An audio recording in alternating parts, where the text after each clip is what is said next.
Back in the year 2000, at the turn of the millennia, it had turned out that Y2K ended up not destroying the world as we knew it due to a technological apocalypse. Instead, due to the technology at the time, many passionate intellectuals would attempt to get their start creating clever, thought-stimulating activities to share with others.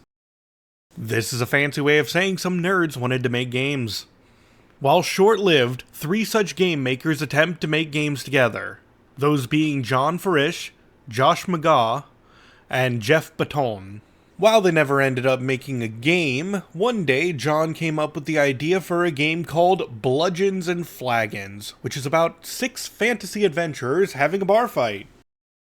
Unfortunately, due to differences amongst the team, they had decided that it would be best if they split up, and no game would have been made by this group. We now follow Jeff in this tale, who, after leaving the group, enjoyed watching kung fu movies with his wife at the time, Colleen, and their friend Cliff Baum. One night, Jeff talked to Cliff about making a kung fu game, who in turn mentioned back to Jeff that he too wanted to make a kung fu game. So the 3 of them teamed up together to make their own games under their new name, Slugfest Games. At this point, I would like to thank Jeff Baton for his recollection of the prior and following events, as well as one other individual that claimed to have worked alongside Slugfest Games, but wished to remain anonymous. Without the 2 of them, I would not have been able to make this section. Slugfest Games started with Fishing for Terrorists, which, according to Jeff, was like Go Fish, but inspired by the War on Terror. This was a big year for political commentary and parody. But the game also included Take That mechanics into the fold. Their other card game featuring Take That mechanics was all about kung fu fighting, called Kung Fu Fighting. Jeff admits he wasn't the best at naming things, but he also painted a lovely picture with his words of the team's humble origins, in which they practiced and workshopped their games on a handful of 3x5 cards, all of which handwritten. They were also making another game at the time, Ungod, which is also a card game with Take That mechanics, except this time with swords. I'm starting to sense a pattern with their games. But I know some of our audience is probably curious what Take That mechanics are, so I'll do my best to explain. Fair warning, I have only just learned what it is myself, so I am going to just do my best. When playing a game with Take That mechanics, it refers to directly contributing to the downfall of an opponent using effects that may or may not relate to the goal of the game. For example, if a game is focused around having the most points, then by technicality, all you need to do to win is obtain points. Adding Take That mechanics to this hypothetical may add systems like making your opponent lose points, trade points with each other, and steal points from them as a few examples. Also, when you include more players into a game style like this, it invites spiteful behavior. Not all players play games the same way. Players may have differing goals when entering a game in the first place. For example, maybe their goal of the game isn't to come out on top. It could just be to give everyone else a harder time, or maybe it's to make sure that one specific person loses in the game. So in this hypothetical, if player C is in the lead, player B may just want to keep lowering player A's score no matter the circumstance. Take That mechanics can often lead to sour feelings if some players can't make a comeback or people start forming alliances against others and gang up. Alright, back to the story. So while Slugfest Games were making these early projects of theirs, they still tooled around with that previous idea that John had pitched a few years ago. The original concept being 6 adventurers fighting in a tavern.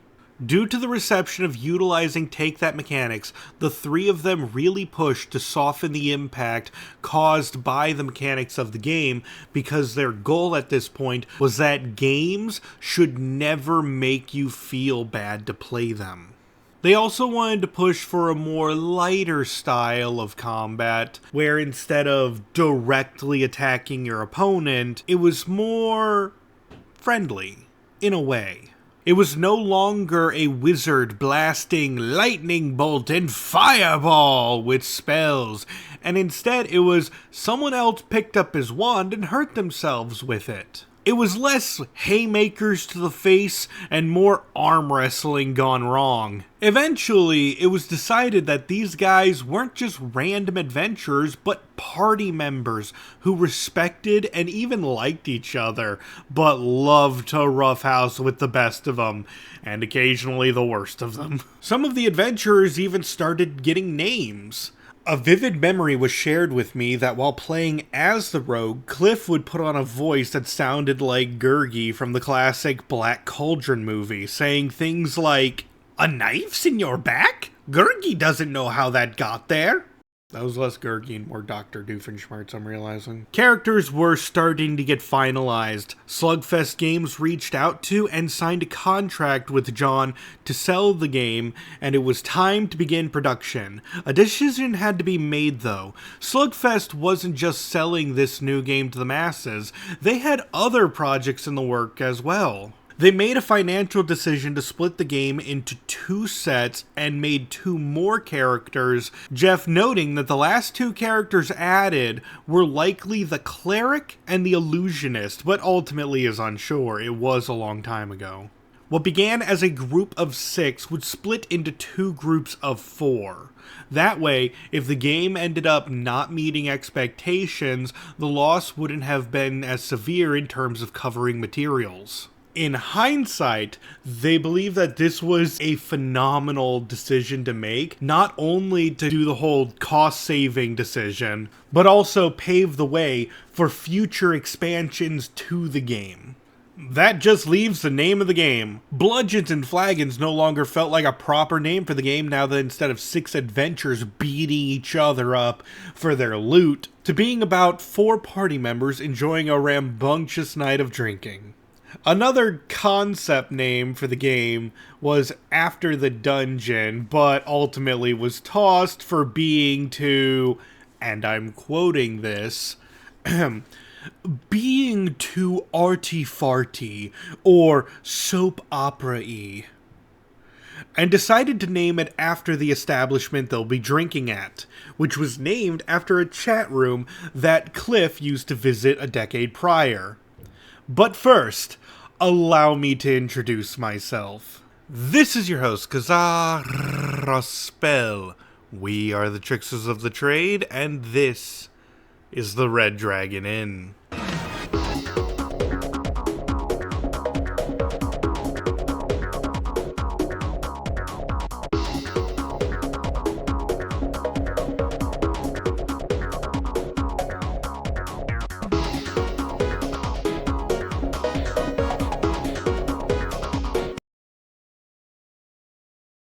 Developed by Slugfest Games in 2007, the Red Dragon Inn is my latest hyperfixation, in which you and a group of friends play as adventurers, returning from their journeys to spend their time and gold, having an exciting night of drinking, gambling, and all kinds of barroom brawling. The Red Dragon Inn is a last man standing style competitive card game where players try to stay in the party as long as possible before they pass out from a mix of bar fights, drinking, or simply they lose all of their gold and they're kicked out early. If any of these happen, you're done for the night, and you're tossed into the stables to sleep it off. Today I am here, along with the other Tricksters of the Trade. Say hi, guys. Hello. Hi. And we're going to talk about some of the specifics of the game, from how to play to the variant styles of the game, including events and prizes and even the pub crawl mode. We're gonna get into everything. The goal of this video is to make a fun look at a game my friends and I enjoy, with the hope that you guys enjoy this video as well. I am not sponsored by Slugfest Games. They are not affiliated with us in any way. They are merely the current victim of my analytical tendencies. I wanted to turn all this information into a single long-form video essay to either provide satisfactory background noise, teach curious people how to play the game, and discuss my thoughts on a game because I'm actually still relatively new to it. At the time that I'm starting this project, I've only been playing for like less than half a year. I'm not here to compare this game to other existing competitive card games where people battle each other. That seems kind of pointless to me. This is just me talking about this new thing that I love for hours. So with that being said, let's go! What is the Red Dragon Inn? To begin, I implore you to imagine yourself as an adventurer, exploring forests, climbing mountains, fighting monsters, or even just picking weeds for a farmer all day.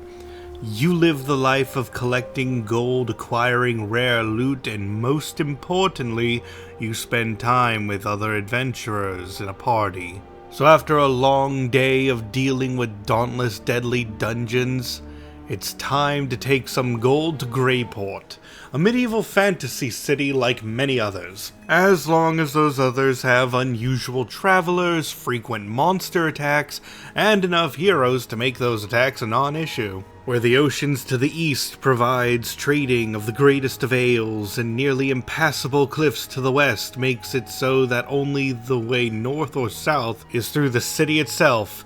It's excellent for merchants and bandits of all kind to make some gold here. In the city proper, the Red Dragon Inn is a fine establishment, with booze and buds from all over the land, spending time with other hardy adventurers and doing what hardy adventurers do best after a long day. You decide this establishment is the best place to drink the night away. Welcome everyone to the tutorial of the Red Dragon Inn. Before we go over the standard rules of the game, I must tell everyone that when I start explaining things, not everything I say will apply to every single character. I'm just going to go over the default rules for now, and any exceptions we'll talk about later. To begin, every player must have their own character deck and corresponding player mat. Simply grab a character from the list that you have, place your character deck and player mat directly in front of you, like so. As a group, decide which drink deck you wish to grab. Take a drink deck and place it in the middle of the table where everyone can reach it. It doesn't matter which drink deck it is, all of them work for every game. Every player then takes a drink from the top of the drink deck and places it on top of their respective drink me piles located underneath of their player mat. Take a fortitude counter and place it on the 20 of your player mat. Take your alcohol content marker and place it on 0. Every player begins with 10 pieces of gold. I cannot emphasize enough that every single person should read their own character's rules located in their corresponding rule books. For example, if you have the ally character named the Lich King, he only starts with 13 fortitude as opposed to everyone else starting with 20. Or if you have the Red Dragon Inn 6, you need to read the Red Dragon Inn 6 rules to know that Torgal Snarf Dunkleton starts with 2 more gold pieces than everyone else. There are also optional rules, such as if you're only playing with one other person, you both start at 8 gold as opposed to 10 gold. There's also a more gold rule where everyone starts with 2 more gold pieces depending on how big the group size is. Typically you want more gold for more players because otherwise people might lose the game too early. When I say something causes you to lose fortitude, this means that you slide the fortitude marker down the number line equal to the number of points. And as you gain alcohol, you slide your alcohol content marker up. If these two markers ever meet on the same number or cross over each other, you're out of the game and all of your gold pieces get divided amongst the other players and the inn. As stated before, if you lose all of your gold, you're out of the game. Last one standing is the winner. Choose one player intentionally or randomly to start the game. Afterwards, everyone draws the top 7 cards from their character deck and add them to their hand. The player chosen to go first then follows the turn order. 1. Discard and draw. 2. Action. 3. Order a drink. 4. Drink. If you're playing with a special character that has additional rules, be sure to check your character rules. I can't overstate this enough. Many characters do play differently in this game, so usually if they have a bonus rule like that, it will be stated on their player mat. First up is the discard and draw phase. During this phase, a player has a choice to discard as many cards as they want from their hand, and then draw up to their hand size maximum, which by default is 7 cards. You do not need to discard in order to draw. For example, if you only have 5 cards, you don't need to discard any more in order to draw the 2 that you're missing. Once you begin drawing, you're not allowed to discard anymore. Alright, it's important we go over the types of cards we'll be drawing so we can be more knowledgeable about what to discard and what to keep. Understand that everything is situational, and depending on how the game is going, discarding some cards are obviously going to be better choices than others. Cards in the Red Dragon Inn are divided into 4 main types. The first being action cards, then sometimes cards, anytime cards, and then gambling and cheating cards are kind of intertwined together as forms of something you can use during a round of gambling. Action cards are cards that can be played during the action phase of a turn. These cards are generally cards that damage other players, whether it be fortitude loss or alcohol content gain. They start rounds of gambling, they can take gold from other players, or make every other player drink in order to turn the game into their favor. That being said, only 1 action card can be played per turn unless the card says otherwise. So hanging on to more than 1 or 2 action cards really won't benefit you. If you end up with a hand of 7 action cards, you're going to be at the mercy of other players because you don't have any defensive options. It's important to have an action card in your hand during your action phase and possibly a second one to hang on to for the next turn, but any more than that becomes a bit of dead weight until your next turn. Sometimes cards are cards you can play sometimes. If a card says that it is a sometimes card, then you can play it when the prerequisite on the card is fulfilled. These cards include inflicting fortitude loss after your own fortitude has been damaged, could include ignoring a drink, using gold from the inn in exchange for your own gold, and many more effects. These cards are typically your defensive options to escape situations that could damage your fortitude or save you from a nasty drink. They can also sometimes get you out of a round of gambling if your gold supply is running low and you really don't think you're gonna win. It's good to have as many of these in your hand to keep yourself in the game longer. These require the most thought when you're discarding, as you have to pay attention to the state of the game. If you're doing incredibly well on gold pieces, you may not need to hold on to sometimes cards that can protect your gold. Or if you have a significant fortitude advantage compared to everyone else, perhaps you want to discard some sometimes cards that protect your fortitude and switch it up to try to fish out some action cards to deal some more damage to other players. Anytime cards are cards that can be played just about any time, even before you start discarding. You can't interrupt drawing cards with an anytime card though. To put simply, anytime cards should never be considered for discard at the beginning of a turn. They can be played before the discard and draw step even occur, so if you want it out of your hand in order to start drawing other cards, you might as well just play it right then and there. Anytime cards are usually like the weakest cards in the games, with effects such as gaining a single fortitude, making a player send 1 piece of gold to the inn. Often it just affects like your character's ability, like give yourself a token relating to your skill. That being said, it may be a smart idea to hang on to your anytime cards instead of playing them as soon as you draw them. If you play 2 or 3 anytime cards as soon as you're able to, the other players might take notice of your reduced hand size. I recommend waiting until your discard and draw phase is about to begin before you play your anytime cards. That way you can trick opponents into thinking that you have some sometimes cards in your hand when you might not.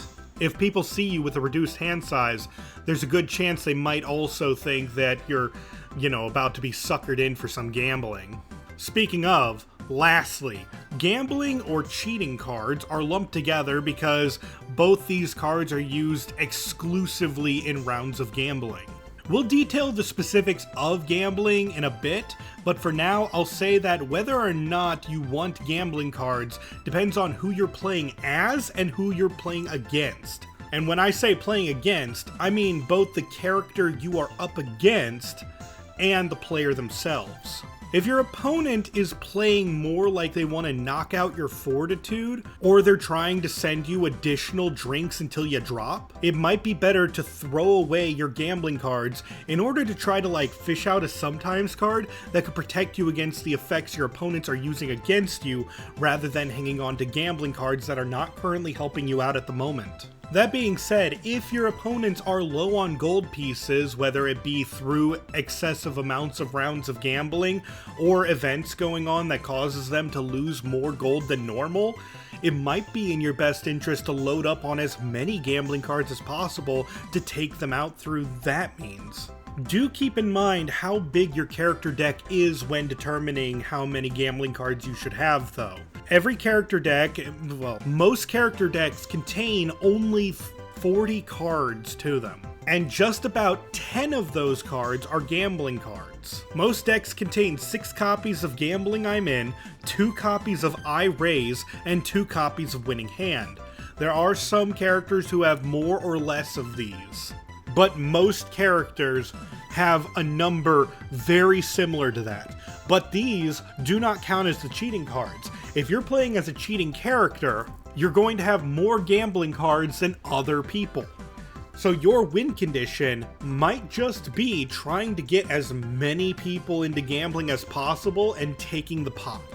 Do keep in mind though, if you're playing as a cheating card, usually non-cheaters have some sort of anti-cheat card in their deck that very often when you play a cheating card, they will win the round of gambling automatically, which can kind of put a damper on your cheating spree. Pay attention to how important your gold seems to be in the game.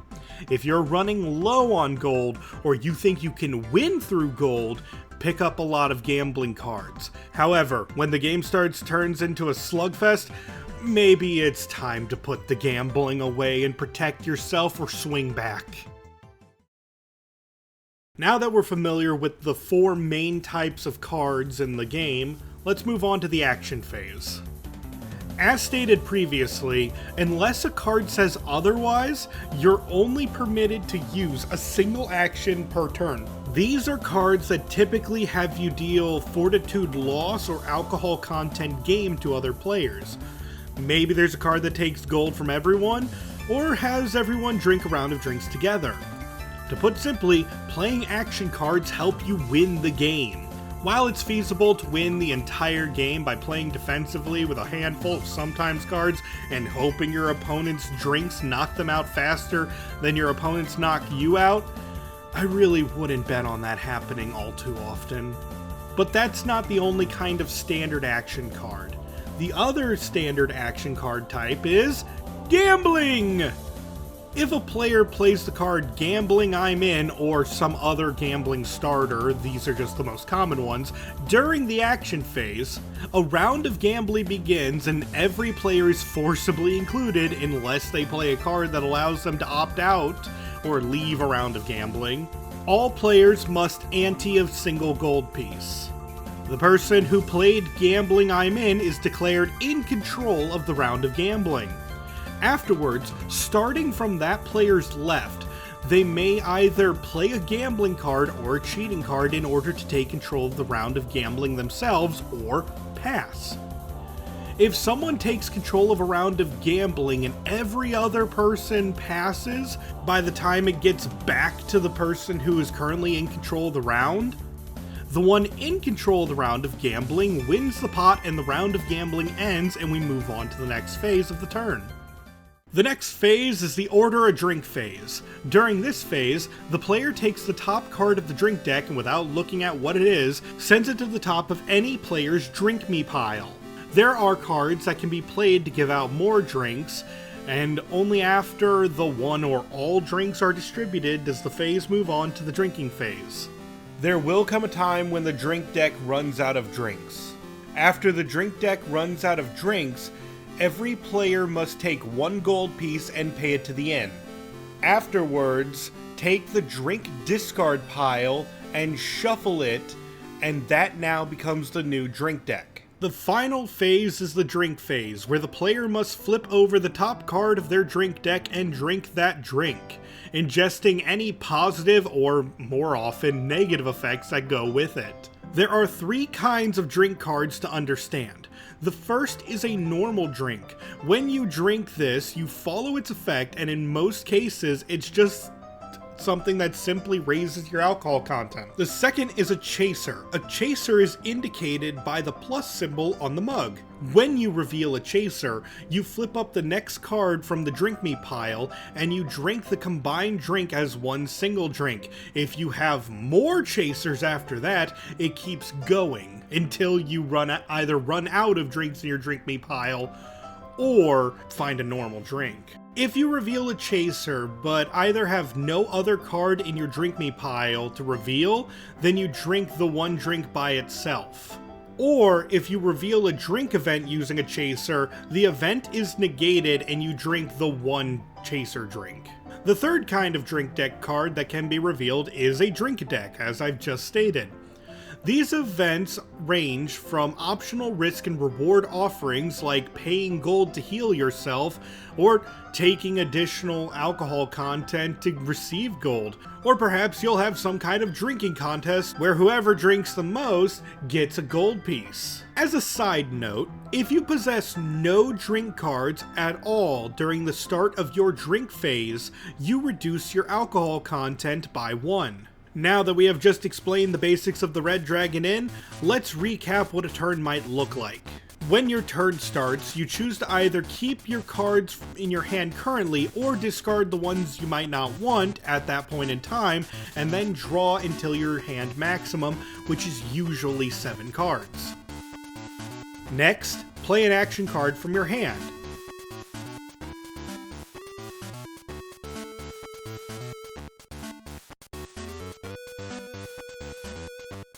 Afterwards, take the top card from the drink deck and give it to any player and place it on top of their drink me pile.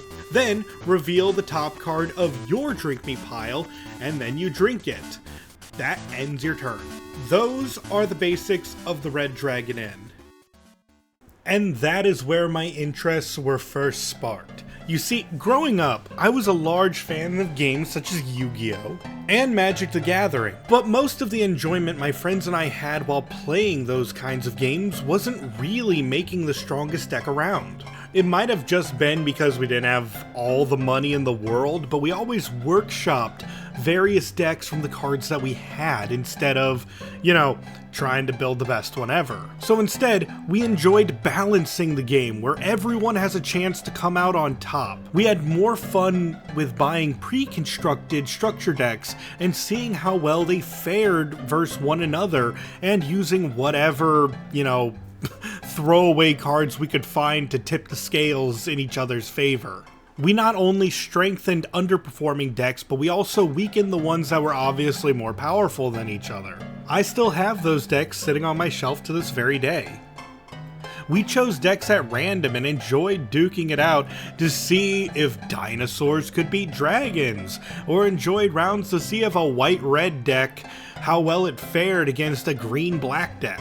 The point I'm making is I enjoyed researching and dissecting the various ways to play the game. And with Red Dragon Inn's pre-constructed deck format, it feels like it sparked that old joy I used to have playing with these very well-balanced decks against each other. So now that you guys know how a typical turn is supposed to go and how rounds are going to work in general, let's go over every set and talk about them. Before beginning, so I'm not repeating myself too often, every set of the Red Dragon Inn contains player mats for each character. They only get the individualized ones like you see here when set number 5 comes out. Each set also includes all tokens and bonus decks and gold pieces required to play said characters. So if I mention tokens or extra decks, please know that their associated pieces will be included in the packaging. I don't want to stand here being like, Red Dragon Inn 6 contains Baron von Vlaslo, the Human Vampire's 30-card character deck, along with his 8-card Vampire Wolf deck, his 8-card Vampire Bat deck, his 8 Blood tokens, his 5-card Boss deck, and his 8 Vampire Monstrosity Boss deck. I'll just say it contains Baron von Vlaslo himself, and explain all that other stuff when we talk about characters individually. The Red Dragon Inn, the first set, contains 4 characters, those being Fiona the Volatile, Daedra the Priestess, Zot the Wizard, and Gurki the Sneak. In the first 4 sets of the Red Dragon Inn, characters didn't have individualized player mats like these. They looked more like this. And while the argument can be made that these are usable, it's very awkward to use in real life. The deck, discard, and drink me piles are all on the player mat with the counters to keep track of your fortitude and alcohol content. In practice, this leads to players who draw towards themselves to shift its position, shake the player mat, or move the counters. And I don't know if it's age or something that happened in production. I got like all of these sets within the last few months. So I don't know if these are like reprints or anything, but these came out warped already. So it just feels kind of awkward to use. It took them until set number 5 to come up with this new style of player mat, for just the counters and everything else having their spots designated around it. This is so much better. In the original set of the Red Dragon Inn, it contained no additional rule sets or variants, as it was the very first set in the series. We'll be going over every single character in detail later on. For now, I need to point out that all 4 generally play the same with no like weird gimmicks or special powers or anything like that. They are very light on variation. I mean, Daedra does heal and Gurki does have extra cheating cards for gambling, but the Red Dragon Inn first set is the most simple form. Zot will roughly swing about as hard as Fiona, and Fiona will gamble about as well as Daedra. We've already gone over the rules, so I suppose we'll just skip to the Red Dragon Inn set number 2. Alright, I did not add an intermission between Red Dragon Inn 1 and 2, so I wanted to add a little bonus section here for common, ignore, and negate interactions that can trip new players up. I figured if you guys are going over the tutorial, then we introduce the set 1. Now I may introduce some more niche mechanics that will occur more often than not. This isn't everything, mind you, but these come up so often that I wanted to make a small section dedicated to them. Common interaction 1. If you play a sometimes effect that allows you to ignore a card, you ignore all parts of the card, not just the one part you don't like. So if a player gives you healing in exchange for gold, and you play a card that lets you ignore cards that affect your gold, you will also not get the healing effect. However, if you pay using gold from the inn or play a card where you don't have to pay at all, you still get the healing effect. Common interaction 2. Outside of team rules, ignoring a card only affects you and only you. So if someone plays a card that targets all players, and someone else plays a card to ignore it, only that player that played the ignore card ignores the effect. If someone negates a card, then no part of the effect activates. So if you negate a card that targets everyone, then no one gets hit by it. Meanwhile, if you ignore a card that hits everyone, only you ignore that card. Common interaction 3. You are not limited to one sometimes card per interaction. An easy example of this is if you're playing a character that has multiple copies of a card that allow you to hit another player after they hit you. You can play them both at the same time when someone hits you. Or, a more important interaction is that if you are about to drink a particularly nasty drink, you play a card that ignores the drink and someone stops you with, "The wench thinks you should stop messing with the drinks." This is a card that negates your ignore card. Oftentimes, newer players will say, "I don't have an I don't think so to stop the wench thinks you should stop messing with the drinks." They can't stop it, so what can they do? Well, it is true, you can't stop the negate. That card can stay negated and you can play another card to ignore the drink. This counts for everything, by the way. Like if someone tries to hit you, you can ignore it, they can negate your ignore with an I don't think so, and then you're allowed to play another ignore. Just a few little bits before we move on to the Red Dragon Inn 2. With the release of the Red Dragon Inn 2, it was more or less the same as the original Red Dragon Inn. It was meant to be combined with the first game in order to make it 8 players. That being said, the characters are once again very simple to play, but each of the ones from this set have much more their own niche. And that concludes the Red Dragon Inn 2 discussion. Honestly, this feels a lot more like a diverse set of characters, and since there are no gimmicks to play with yet, I would recommend grabbing this one as your first set of the Red Dragon Inn, if not both. Every set from here on will have at least one character with a gimmick. To put it in perspective, out of 69 playable characters in this game at the moment, there's only 18 of them with no additional rules you have to follow on top of them, and we've already gone over 8 of them. So we're almost halfway done with the characters who have no special thing about them, and we're just on set number 2. With the release of Red Dragon Inn 2, it was more or less the same as the original. It was meant to be combined with the first in order to make a game with up to 8 players possible. That being said, the characters are very simple and each of them have their own niche. Having the second game means we can also talk about one of the variant ways to play. Each set of Red Dragon Inn contains its own drink deck. We will go into the details of these much later. Originally, I wanted to include them per set, but there are promo decks and a couple of drink decks that are from spin-off sets. And that's not even touching the pub crawl mode where we have 9 smaller drink decks to talk about. We'll get into it, don't worry. But for now, we're discussing Red Dragon Inn 2's drink deck variant and the 2 ways to play it. Way number 1. You can shuffle the drink decks together, making a random drink deck with a possibly severe imbalance, but randomness can be part of the fun. Way number 2. Anytime the drink deck runs out, and the players pay the 1 gold each to restock it, you use the second drink deck instead of reshuffling the discarded drink deck. And that's all the bar deck variant is, allowing people to play with all the drink decks together.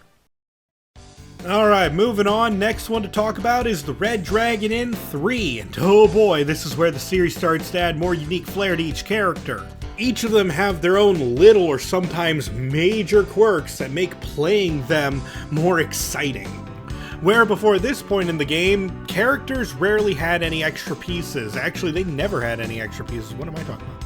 Where before this point, the characters in-game didn't have any extra pieces or tokens, or extra character decks, or different ways to utilize their cards. Between Serena's piety counter, Wizgil's inventions, Frank having potions to sell or use at his own discretion, and Kaylin's wolf companion Wolfric shifting moods every turn, every character in this set is chaotic in some fashion.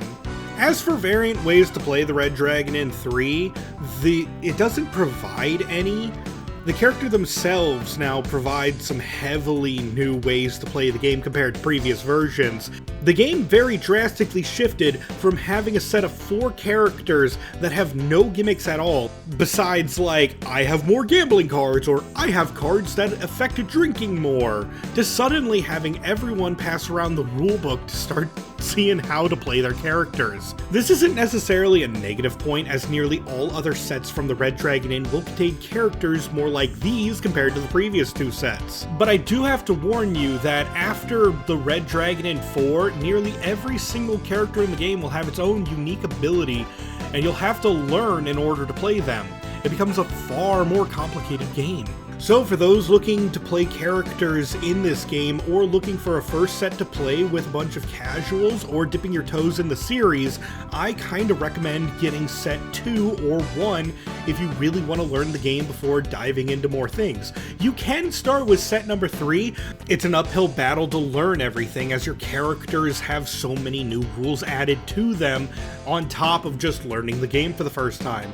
If you are a new player, please pick one of the earlier sets, like 1 or 2, or possibly 7 if you want to go for something a bit more unique. But honestly, it gets a lot more complicated from here.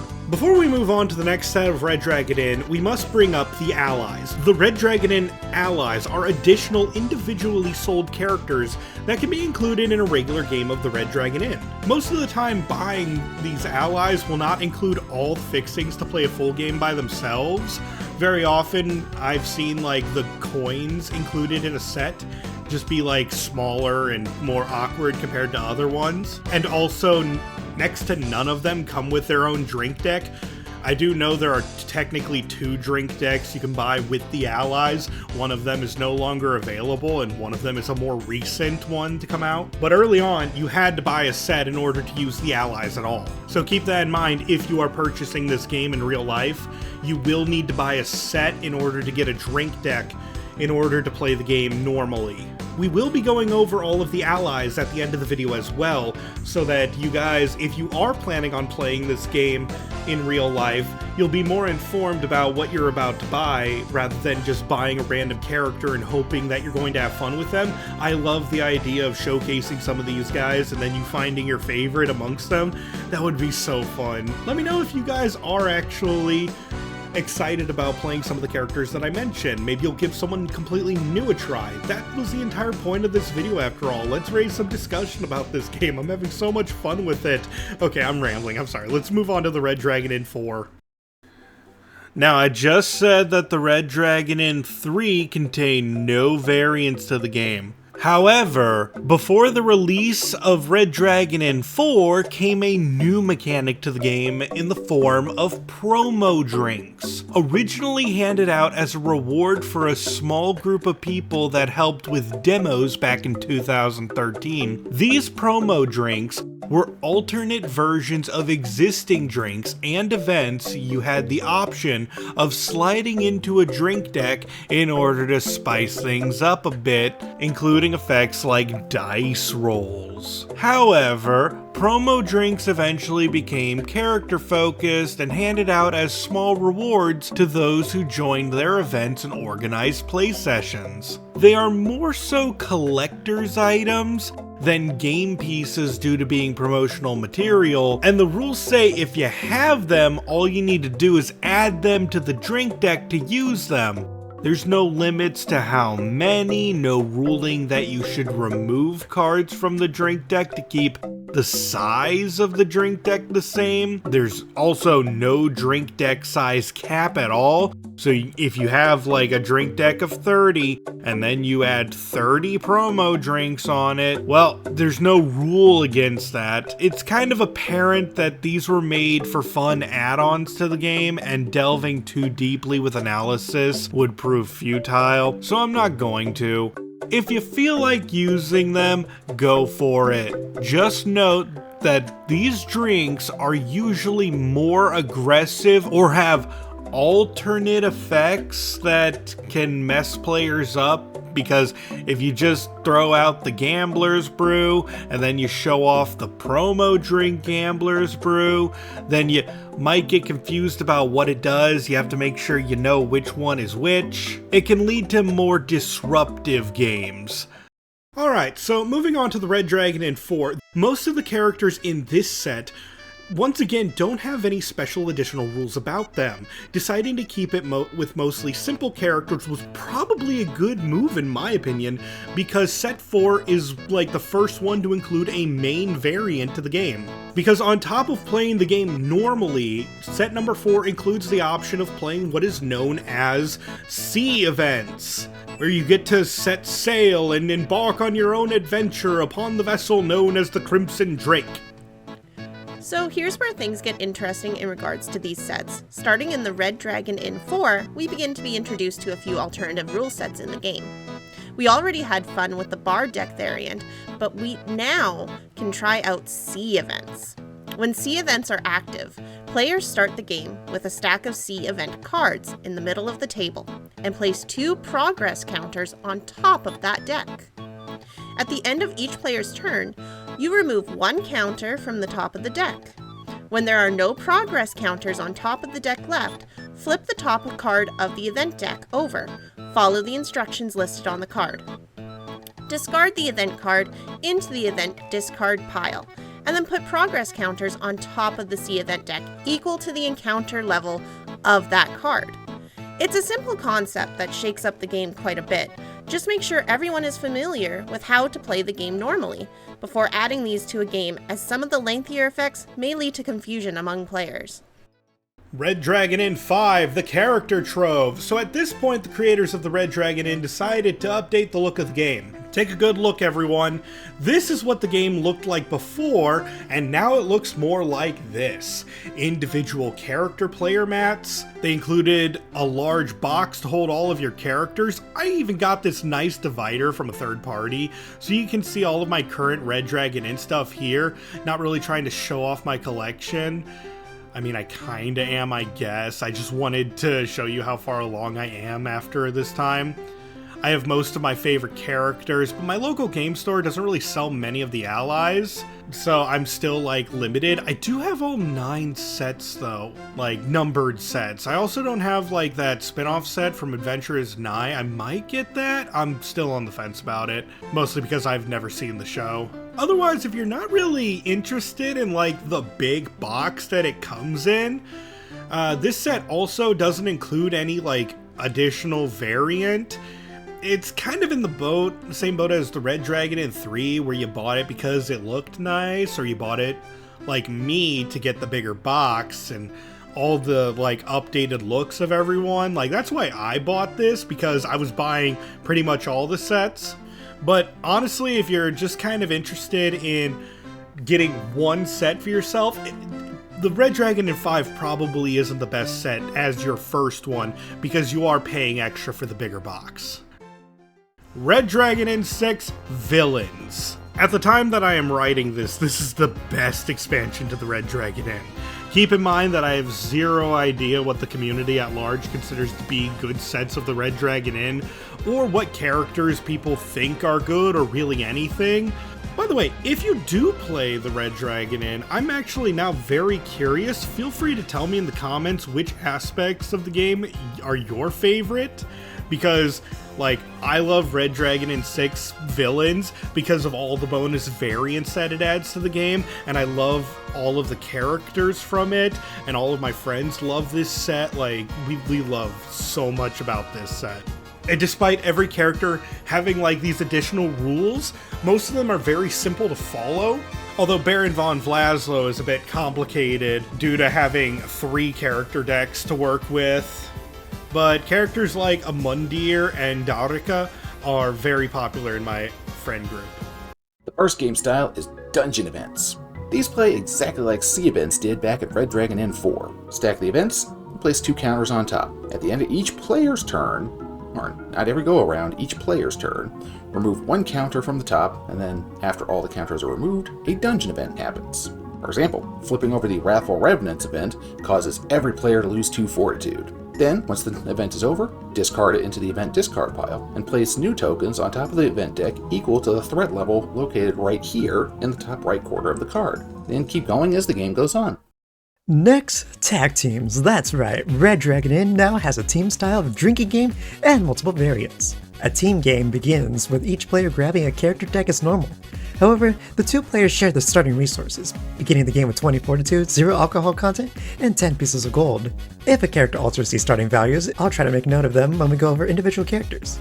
Each player is then given a turn indicator and set a set in front of themselves with the green side facing up. At the start of a turn, each team member indicates their discard and draw phase. They are not allowed to share information of what's in their hands until after everyone has concluded drawing their cards. Next, taking turns, each player may play an action card, resolve the effect and flip their turn indicator token to red. Once all turn indicator tokens are read, we move on to the order a drink phase.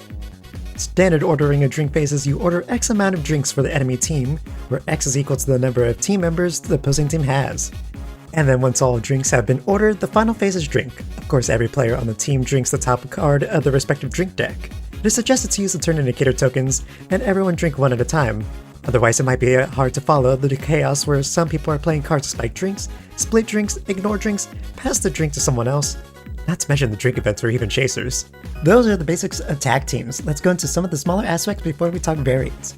If you play a card that instructs you to pick another player, you must pick someone not on your team. Cards that target all players affect everyone that isn't on your team, so cards that hit everyone for 1 fortitude deals more damage to larger teams. However, players are allowed to use their sometimes card in response to teammates, protecting them or striking them in response to being struck. If an event occurs, a card is played that affects all players including yourself, or a round of gambling begins. Each team instead chooses a champion to handle it on their behalf, such as an event where everyone takes 2 fortitude of damage. Instead of everyone taking that damage, you choose one person to take that instance of damage, or a round of gambling only consisting of one person from each team anting and fighting over the gold piece. A new resource is also added to the game in the form of potions. Potions can be used anytime in a game to either heal 6 fortitude, reduce your alcohol content by 6, or gain 3 gold pieces from the inn. The effect of a potion cannot be negated, reduced, increased, ignored, or changed in any form or fashion. The amount of potions each team receives is dictated by the variant of team game you are playing. A standard team game gives 2 potions per team. I believe that might be everything for standard team matches, but there are also variants as well. One such team variant offered is called Two-Headed Dragon. This variant can only be played with an even number of players. In Two-Headed Dragon, you and another player act as one team and plays about the same as standard teams. The only changes between standard team variant and this is that it allows more than 2 teams, capable of playing 2v2, 2v2v2, or even 2v2v2v2. But we're not done yet. There's another way to play Red Dragon In with this set. Boss battles! In Red Dragon In 6, every character included is a villain, with the capability of evolving into a boss character. This variant playstyle is meant for 3 to 5 players. One person gets to be the boss, and the rest are referred to as challengers. Theoretically, you could have more challengers, but after personal testing, 2 challengers feels about fair, 3 challengers is doable, and 4 puts the boss at a disadvantage. Simply take the standard character deck and shuffle all their boss cards into it. You can identify which cards are boss cards by the dragon-themed border. This now counts as your boss battle deck. All challengers facing the boss use the standard character deck and are all on the same team using rules as we've discussed before. That means they start with 20 fortitude, 0 alcohol content, and 10 gold pieces. For this variant, the boss's hand size is 8 when fighting 2 challengers, and is increased by 1 for each additional challenger. The challenger's hand sizes are still the standard 7. That hand size rule is the largest reason why playing as more characters puts the boss at a disadvantage. Every challenger added is 7 more cards their team can play with, and the boss still only has 1 additional card. You could argue this balances out since boss cards are way more powerful, but we can only speak from personal experience. Both the boss and challengers start with as many potions as there are challengers. So that means if there are 2 challengers, the boss has 2 potions, and the challengers receive a total of 2 potions for the entire team, not 2 potions each. On top of all that, the boss orders drinks equal to the number of challengers they're facing off against. And if they're facing off against more than 2 challengers, then they receive a second action per turn. Now let's talk about the advantages and disadvantages of playing as a boss. So when playing as a boss, you have increased hand size, but this pales in comparison to the challenger's hand sizes. The boss only gets 1 extra card in their hand, for every challenger or their team has 7. So a boss facing off against 2 challengers is using 8 cards versus 14 for the challengers, which is fairly even considering the power of the boss cards. However, when that number eventually becomes the boss having 10 cards versus the challengers having 28, the power of having 1 extra copy of "I don't think so" in your deck suddenly doesn't feel as good as it used to be. That being said, the boss's other advantage is being a single target, meaning when it comes to cards that hit all players, the boss deals more damage as they have more targets, while the same cards used by the challengers only have 1. Similarly, when it comes time to drink, the boss drinks once, but the challengers drink once for every member on their team. So if you want to add some spice to your game of Red Dragon In, give boss battles a try. It's time for a boss versus boss battle.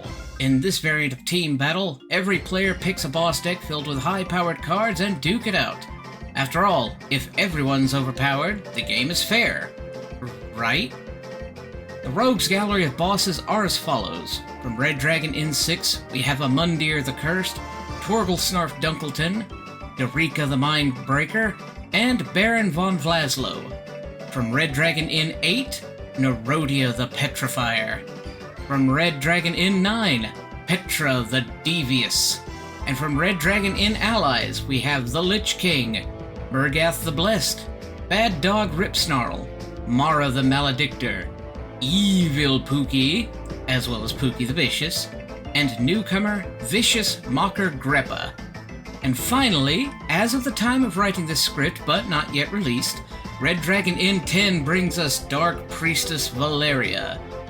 Now that we know the who's, let's get to the how's. Style 1, Two-Headed Dragon Boss. It's a standard 2x2, but everyone plays a heavy-hitting boss character. No other frills, that's it. Style 2, Leaders and Lackeys. Similar to the previous style, except there's one boss on each side of the table with any number of intrepid adventurers as their lackey. It can be a simple pairing or some tricky, devious team-up synergy. The possibilities are endless! Okay, not actually endless, but a significantly greater amount than previously mentioned. And I do believe that covers everything in the Red Dragon Inn 6 villains. In one set, they added 4 very unique characters, dungeon events, team modes, and boss battles, all nicely packaged into one set. I'd like to repeat that I'm not sponsored by Slugfest Games, but this is one of my favorites, and while I still vastly recommend grabbing Red Dragon Inn 1 or 2 as your first set to learn the rules or play more simple rounds, I'd recommend this one as a follow-up set, just because of how much I love it. But it's time for the Red Dragon Inn 7. The Red Dragon Inn 7, the Tavern Staff, contains 4 new characters added to the roster. The theme this time is the staff of the inn, which is like really fun to play as and like roleplay as, because like everyone I know likes to get into character with a lot of these guys. I have played all of these characters in this set, and I believe all of them are super fun. So if you did want a more simple set that didn't have any like razzle dazzle to it, no extra like character gimmicks that are super complicated. I mean, Molly's really complicated, to be perfectly honest, in this set, but the other 3 are very, very simple characters. I can recommend Red Dragon Inn 7 as your first set to play as if you are interested in like, I'm okay with having a character with no gimmicks, a character with a small ability, and then like one semi-complicated character. That way you can get like the full feel of the game all in one. But since the Red Dragon Inn 7, the Tavern Staff only contains the 4 characters, and that's it, I can't really comment on much more than that right now because we're going to be discussing the characters later. I know I keep repeating that, but I have to say it will be, that's going to be the majority of the video at the end. So let's go off topic for a bit and talk about another variant introduced around this time. Some of these are kind of hard to classify and it'll be hard to fit them in anywhere else. We'll start with Otto. Our mechanical friend was introduced in the Munchkin Collaboration Pack as a bonus for 2-player games. Otto was originally given 4 classes: Fighter, Cleric, Rogue, and Wizard. These were based off of the first 4 characters from the original Red Dragon Inn. Since then, there have been 4 more added with the Smorgasbox, which is a Red Dragon Inn bonus collection, which we won't delve too deeply into. Just know that it added 4 more classes: Witch Doctor, Bard, Paladin, and Tinkerer for Otto to play as. We also got 2 additional decks in Red Dragon Inn 9, which, weirdly enough, don't seem to be incorporated into any of the virtual tabletop simulators. Here are the last 2 classes from the physical set: Berserkerbot and Plunderer. Because they aren't included in the virtual tabletop version, it's hard to tell if there are any more Otto decks. According to the Slugfest Games blog, this appears to be it. Now onto the gameplay. Otto's deck is made up of 2 Otto class decks that are shuffled together. After establishing Otto's deck, it is placed in the zone indicated by the Otto player mat. 2 Fortitude and 2 AC tokens are then placed at 6 and 0 respectively, along the 2 tracks. The player to Otto's left gets the left track, and the player to Otto's right gets the right track. In a 2-player game where Otto is present, Otto goes first. Otto only has an action and drink phase. At the start of Otto's turn, he flips over the top card of his character deck and proceeds to activate the effect of the top row, designated as his action. After resolving the effect of the top row, Otto then takes the top card off of the drink deck and reveals it. If it is a drink event, the event activates as normal. If it's a drink, Otto flips over another card from his deck and, if applicable, activates the effect in the sometimes row. Anytime Otto drinks or is affected by an anytime, sometimes, or action card that affects his gold, fortitude, or alcohol content, Otto will flip over a new card and activate the sometimes effect if applicable. For example, if you play an action card that would have Otto lose 2 fortitude, and Otto flips over a card that says he can ignore a drink, then it has no effect and he still gets hit. The last row is his gambling and cheating row, which is only applicable during a round of gambling. The player flips over a card every time it's Otto's turn in a round of gambling. After Otto finishes his drink phase, the game continues to Otto's left like a standard game of Red Dragon Inn. Here are some notes about Otto. Otto cannot win a game. He's simply there to mix up the game and add unpredictability to a two-person game. When a player hits Otto, only the track closer to that player is affected. And when the fortitude marker and the alcohol content marker meet on the same spot, instead of knocking Otto out, the player closer to the associated track gets the choice of gaining 1 gold piece from the inn or drawing 2 cards from their respective character decks. Afterwards, Otto is reset back to 6 fortitude and 0 alcohol content. Otto will always decline every choice he is able to make. An example of this is mead. Normally, upon getting mead, you have the choice to split it or refuse and drink the whole thing. Otto will just drink it. If an event comes where you have to decide to ante up fortitude, Otto would simply abstain from anteing any. Otto is not a substitute for another player. He's not balanced for team variance, and many of his effects only work in a 2-player game. Otto is a cute idea and works well enough. Unfortunately, his 4 base classes aren't available anymore in retail due to them being a crossover, and his 4 other classes are relegated to a bonus material box. Only 2 classes are easily available, and that leaves a lot to be desired for this variant IRL. There is one other variant introduced with RDI 7, but I think we'll save that until after RDI 9 to keep things moving for now. The Red Dragon Inn 8 Pub Crawl. Okay, so I love this set too. It's possibly my favorite set. I don't know for sure. I only love playing as 2 of the characters of this set, whereas in set 7 I enjoyed playing as all of them greatly. I can't say the same with this cast, but the Red Dragon Inn 8 Pub Crawl introduces my favorite variant in this game. Pub Crawl. Duh. And Pub Crawl is the main attraction, really. This is also the set to include like 5 characters, so there is more value in that sense as well compared to other sets. So I'm a bit torn on recommending this one in real life because I'm not the biggest fan of the characters from this set, but that's me personally. Some of them are pretty complicated to the point like you need a really good grasp on the game to understand the ins and outs of some of them. But also, Pub Crawl is awkward to play if you don't get this set. But let's talk about that afterwards. Let's Pub Crawl. To begin the Pub Crawl, you're going to need 5 Pub Crawl drink decks, their respective tavern cards, the Red Dragon Inn tavern card, and the Party Pawn. The Party Pawn looks like this in Tabletop Simulator, and this is what it looks like in real life. All of these are provided in the Red Dragon Inn 8, of course, but more Pub Crawl decks can be found in other sets. The ones included in the Red Dragon Inn 8 are Lucky's Rolling Barrel, the Harmonious Cup, Star Tusks, the Black Dragon Depths, and the Scurvy Dog. First, place down 6 tavern cards side by side. Pattern doesn't really matter, can be a line or a circle or like a rectangle, I guess. It doesn't really matter. Next, place the Pub Crawl drink decks next to their respective tavern cards and place the Party Pawn on top of the Red Dragon Inn, as this is where you always start.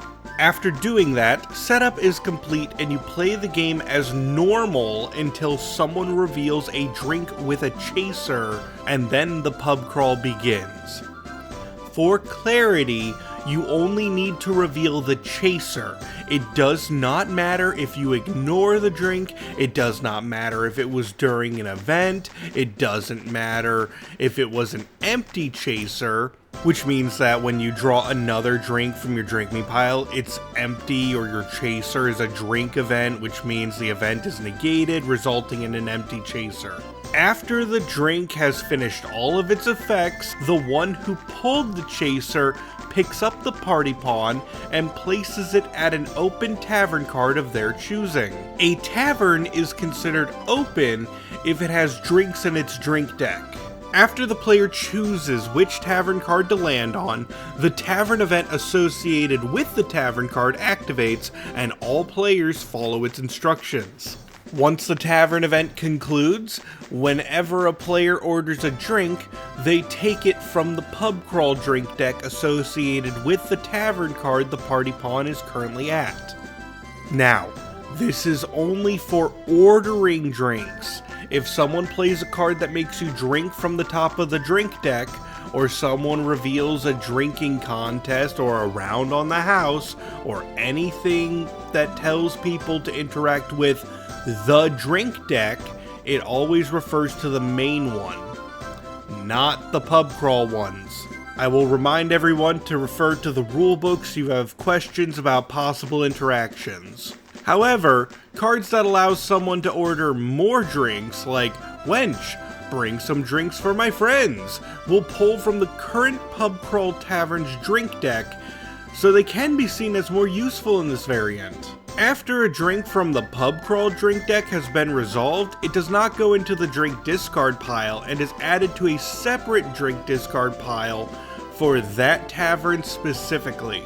Every time a chaser is revealed after the drink resolves, the party pub crawls and activates a tavern event. When deciding to choose which tavern to crawl to, they are not allowed to choose the same tavern they are at. If there are no open taverns to crawl to, the party does simply stay where they are, without activating an effect. The party is also not allowed to return to the Red Dragon Inn until all 5 other taverns are closed. If there is an instance where multiple chasers are revealed at the same time, such as a drinking event or an action card that makes everyone drink from the drink deck, after all drinks resolve, starting from the current turn's player, in turn order, moves the party pawn to a tavern of their choosing and activates the tavern event. It resolves the event, and then the party pawn is moved again to another tavern by the next player in turn order, until every player that drew a chaser has moved the party pawn, allowing for multiple events to happen back to back. After all drinks have been ordered from a tavern, they do not get reshuffled.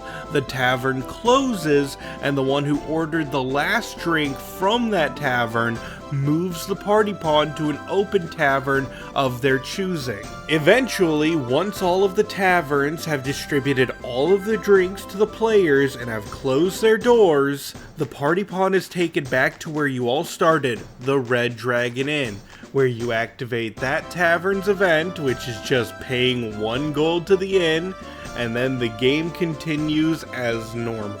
Thus, concluding the pub crawl variant. I think pub crawl is a nice burst of excitement in this game. People are often fearful of new drinks or excited to see the style of the new brews added to the experience. It's truly a blast once everyone understands the rules, but I do have my issues with pub crawl still, and that's mostly the accessibility of it. Now, I've already stated that this is my favorite variant of Red Dragon Inn, so I hope I'm also allowed to say that it's not as approachable as many of the other formats because you practically need Red Dragon Inn 8. Think about this. At this moment, you can either get the Red Dragon Inn 8 to play pub crawl, otherwise, let's say you want to play pub crawl but not buy that specific set because, I don't know, hypothetically that snake woman from the front of the cover scares you or something. Then your only other alternative at this exact moment in time is to buy the Red Dragon Inn 9 for the Starmold Tavern. That's one. Buy the Battle for Greyport, Chaos in Copperforge expansion for the Battle of Greyport, game that Slugfest Games also makes.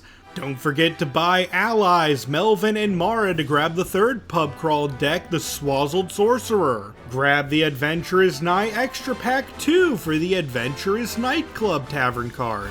And our most recent addition from the Allies, Jin vs. Greppa pack, comes the High Note Tavern, bringing our total to 5. So, if you wanted to play pub crawl without this set, oof. And this doesn't even come with the Red Dragon Inn Tavern card you should have at the start of the pub crawl, but that last part is solvable by knowing when you return to the inn, everyone pays a gold piece. So this is why I like the accessibility of boss battles the most, because even if you don't grab the villains pack, all you need to play boss battles is one villain from any source. Just one. The boss deck is included with it. I know it would have been a lot to ask, but maybe in the future they'll throw some more taverns in somewhere to make it more accessible to players who want to play pub crawl without this one specific set. Like, maybe an Allies set can have 3 of them, or maybe, I don't know, at least like give a couple of, like maybe the next set can have like 2 or 4 in it, just to, well no, it should have like maybe 5 if they included a set again. I didn't really like the fact that set number 9 only had 1 extra tavern, because then if you buy set number 9, you get the 1 tavern and that's it. And it's kind of a dead drink deck unless you get 4 others.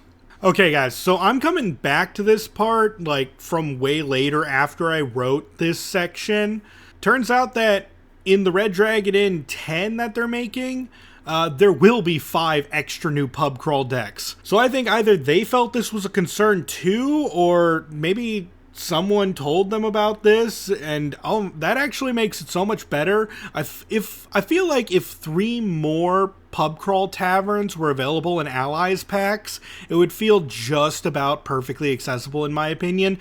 That way people could play the variant using the Red Dragon Inn 8, the Red Dragon Inn 10, or Allies alone. And I think that would help it quite a bit in terms of making this variant more accessible, despite the fact that you need so many pub crawl decks to actually play it. So while I love pub crawl, it does have an accessibility issue unless you buy set number 8. Or later on, set number 10. The Red Dragon Inn 9, the Undercity. Yeah! The Undercity. Woo! This set is, well, it's certainly the 9th Red Dragon Inn set. Okay, so let's talk about why the Red Dragon Inn 9 is certainly the 9th set of the Red Dragon Inn. Okay, so it comes with 5 characters, no new game variants. It includes 1 pub crawl deck, which is useless on its own, 2 auto decks for a single auto setup on its own, some prizes, and a boss deck for 1 character. I'm sorry if this upsets anyone, but this set is rather underwhelming as one of their most recent sets. And no, this is absolutely not turning into a video about some modern decline of the Red Dragon Inn. I am simply voicing my opinion that I find this spread rather underwhelming. After the legendary execution of the Red Dragon Inn 6, the phenomenal characters of the Red Dragon Inn 7, and my favorite variant being added to the game in Red Dragon Inn 8, this just feels a rather lackluster with its spread. One feature even being rendered unplayable in the box it comes in because you might not have Red Dragon Inn 8. I can't justify that part. But let me know if I'm mistaken about the Red Dragon Inn 9. Is it your favorite one? Once again, I'm not asking this for engagement. Make sure to comment down below. No, I'm actually genuinely curious what most people think about some of these characters. Are they fan favorites? My friends and I we like Dale and Jet, but me personally, I like Petra a lot. But it's kind of mixed feelings overall. I don't think any of us say it's the best one. So with no new variants added, let's talk about a variant I skipped over before we move on to the final set. Prize variant, introduced in the Red Dragon Inn 7 at about the same time as Otto, includes a new prize variant to the game where players can now add prizes to the gambling pot. In order to play, you must have prizes, and these can be gotten from most material after the Red Dragon Inn 7. And you only need but a single prize to start playing this variant, but more can add to the fun. First, you have everyone at the table agree to the prizes in the prize pool, which is sometimes the lengthiest part, trying to discuss like, well, this prize does this, do we want that prize in the pool? Like, you gotta talk with your teammates, you don't just throw random ones in there. People who are skeptical about advanced rulings may not want anything too exciting after all. So, remember to be respectful of the table. Or just dump everything in the prize pool and let the chaos reign. After the prize pool has been established, once a person declares a round of gambling using Gambling I'm In or any other gambling initiator, then the player who started the round of gambling takes one prize of their choice from the prize pool and places it in the pot along with their ante. At this point, the prize goes to the winner of the round. If the pot goes to the inn, the prize is then returned to the prize pool. This is the only prize for this round of gambling, and the winner of the round will receive the prize as well as the gold and activate the effect when the prize says it is able to be activated. I worded that vaguely because prizes can be an instant heal, a prize can hurt you, a prize can lower the alcohol content of your next drink, a prize can be a drink for another player, a prize can act as a gold piece that hurts a player when you give it to them. There are numerous effects. After using a prize, it goes into the prize bin, and if there are no prizes in the prize pool, then the next time gambling starts, all of the prizes from the prize bin return to the prize pool. This way, every prize gets used before any repeats occur. Prizes have been in the game for quite some period of time. Generally speaking, there are very few prizes that can be obtained by just buying box sets or by buying extra material like the Allies. Sometimes they are given out at things like expos or charity incentives. Personally, I love the prize variant because you only need at least one prize to play it, making it one of the most accessible variants around, and it adds to the feeling of adventurers showing off the shiny magical items they found while questing. I applaud this creativity. Okay, so that covers all the sets of the Red Dragon Inn. What is that?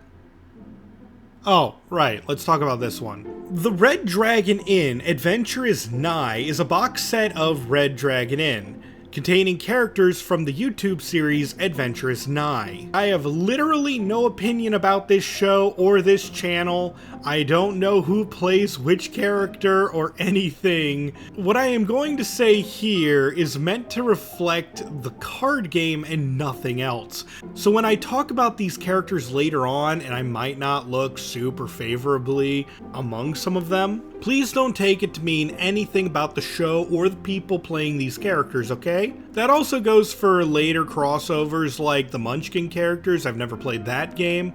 So let's be respectful when I say I find this set of the Red Dragon Inn also lacking like 9, but even worse in this case. See, I usually don't like to bring up prices when I talk about stuff like this, but this set is literally just the 4 characters and their drink deck, which is fine. Red Dragon Inn 7 was practically the same thing. So ultimately, if you like the 4 characters in this set and support the show, I think that's really swell, to be honest. That being said, all of the interesting stuff about this set is sold separately in an extras pack. So for the base price, you can get the base set, but you have to pay in addition for the variant game style included with it, the pub crawl deck, again useless on its own, 6 prizes for the prize variant, and the 5th character for the set, which is baffling to me. Like, I don't know why everything couldn't have just been in one set together. Would it have been a little much for one set? Maybe, but it's still a $65 asking price for less content than the $40 Red Dragon Inn 6 or 8. And if you're watching this, I don't want anyone from Second Wind to feel bad. I don't want anyone from Slugfest Games to feel bad. I just wanted to voice my honest opinion as a latecomer to this franchise. So let's dive into the variant that the Red Dragon Inn Adventurers Night Extras Pack added. General Mayhem, or GM events. Playing exactly like sea events or dungeon events, the rules are essentially exactly the same. You place the GM events deck down onto the table and place 2 GM event tokens on top of the GM event deck. After a player ends their turn, that player takes 1 token from the top of the GM event deck and places it onto a pile off to the side with all of the other spare tokens. Once all of the GM event tokens have been removed from the top of the GM event deck, the top card is revealed and players follow the instructions. Afterward, indicated by the danger level in the top right of the event card, the players then add that many tokens on top of the GM event's deck. Add the event they just resolved into the GM event discard pile and repeat this process throughout the game, reshuffling events from the event discard pile into the GM event deck if all events happen to run out. And that concludes the overview of the 10 box sets of the Red Dragon Inn. That is not out yet, get it away from me. Okay, so now let's talk drink decks.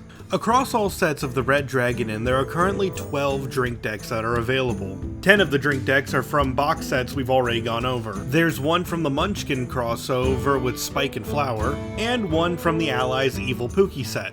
Personally, I've gone over each of the drink decks, sorting through all of the cards in each drink deck to get a rough idea of how deadly the drink decks actually are. Now, I doubt anyone is going to buy a set solely for a drink deck, even though I'm going to go over them, but if you're curious how they all stack up against each other, then I'm going to take a bit of time to go over my notes. To begin, Drink Deck 1 from the first set of the Red Dragon Inn is by far the weakest of the drink decks.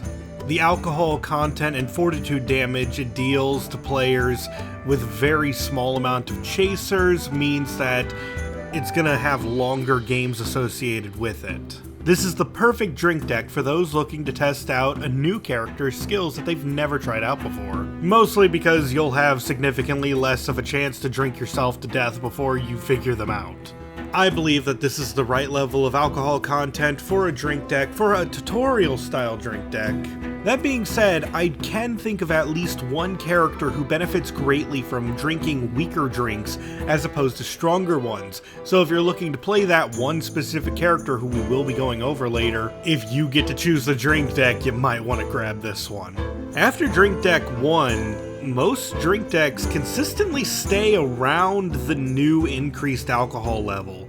I made my own system judging how much a drink deck hurts or heals players. Now keep in mind, I didn't use any hard science, mostly I just checked the alcohol content, the fortitude values of drinks, and compared their drink events and counted how many chasers they have, yada yada.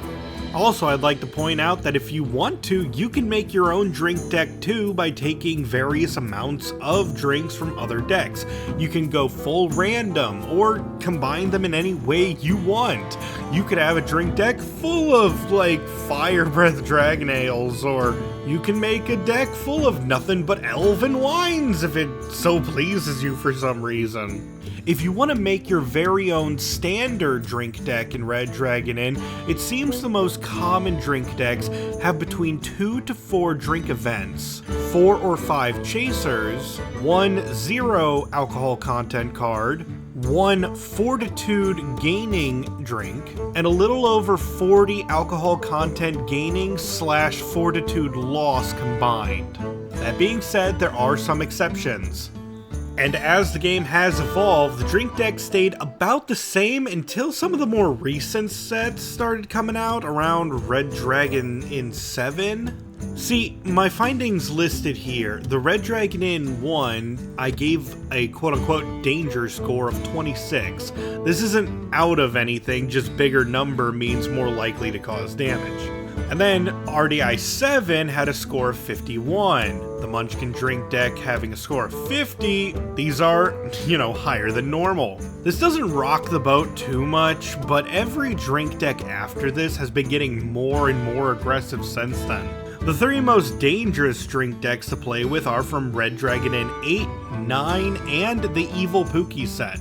Out of these, the Evil Pookie deck came out first, and through that very flawed system I came up with, I ended up giving it a score of 64, making the Evil Pookie drink deck the most dangerous deck in the Red Dragon Inn franchise.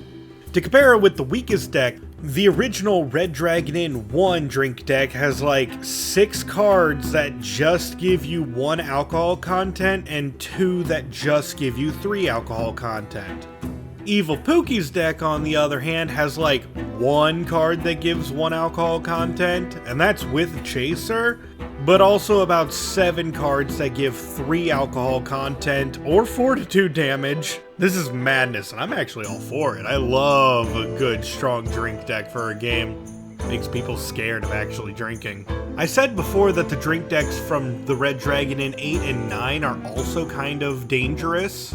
They don't exactly have gut punchers like the Evil Pookie deck. However, they are threatening for another reason.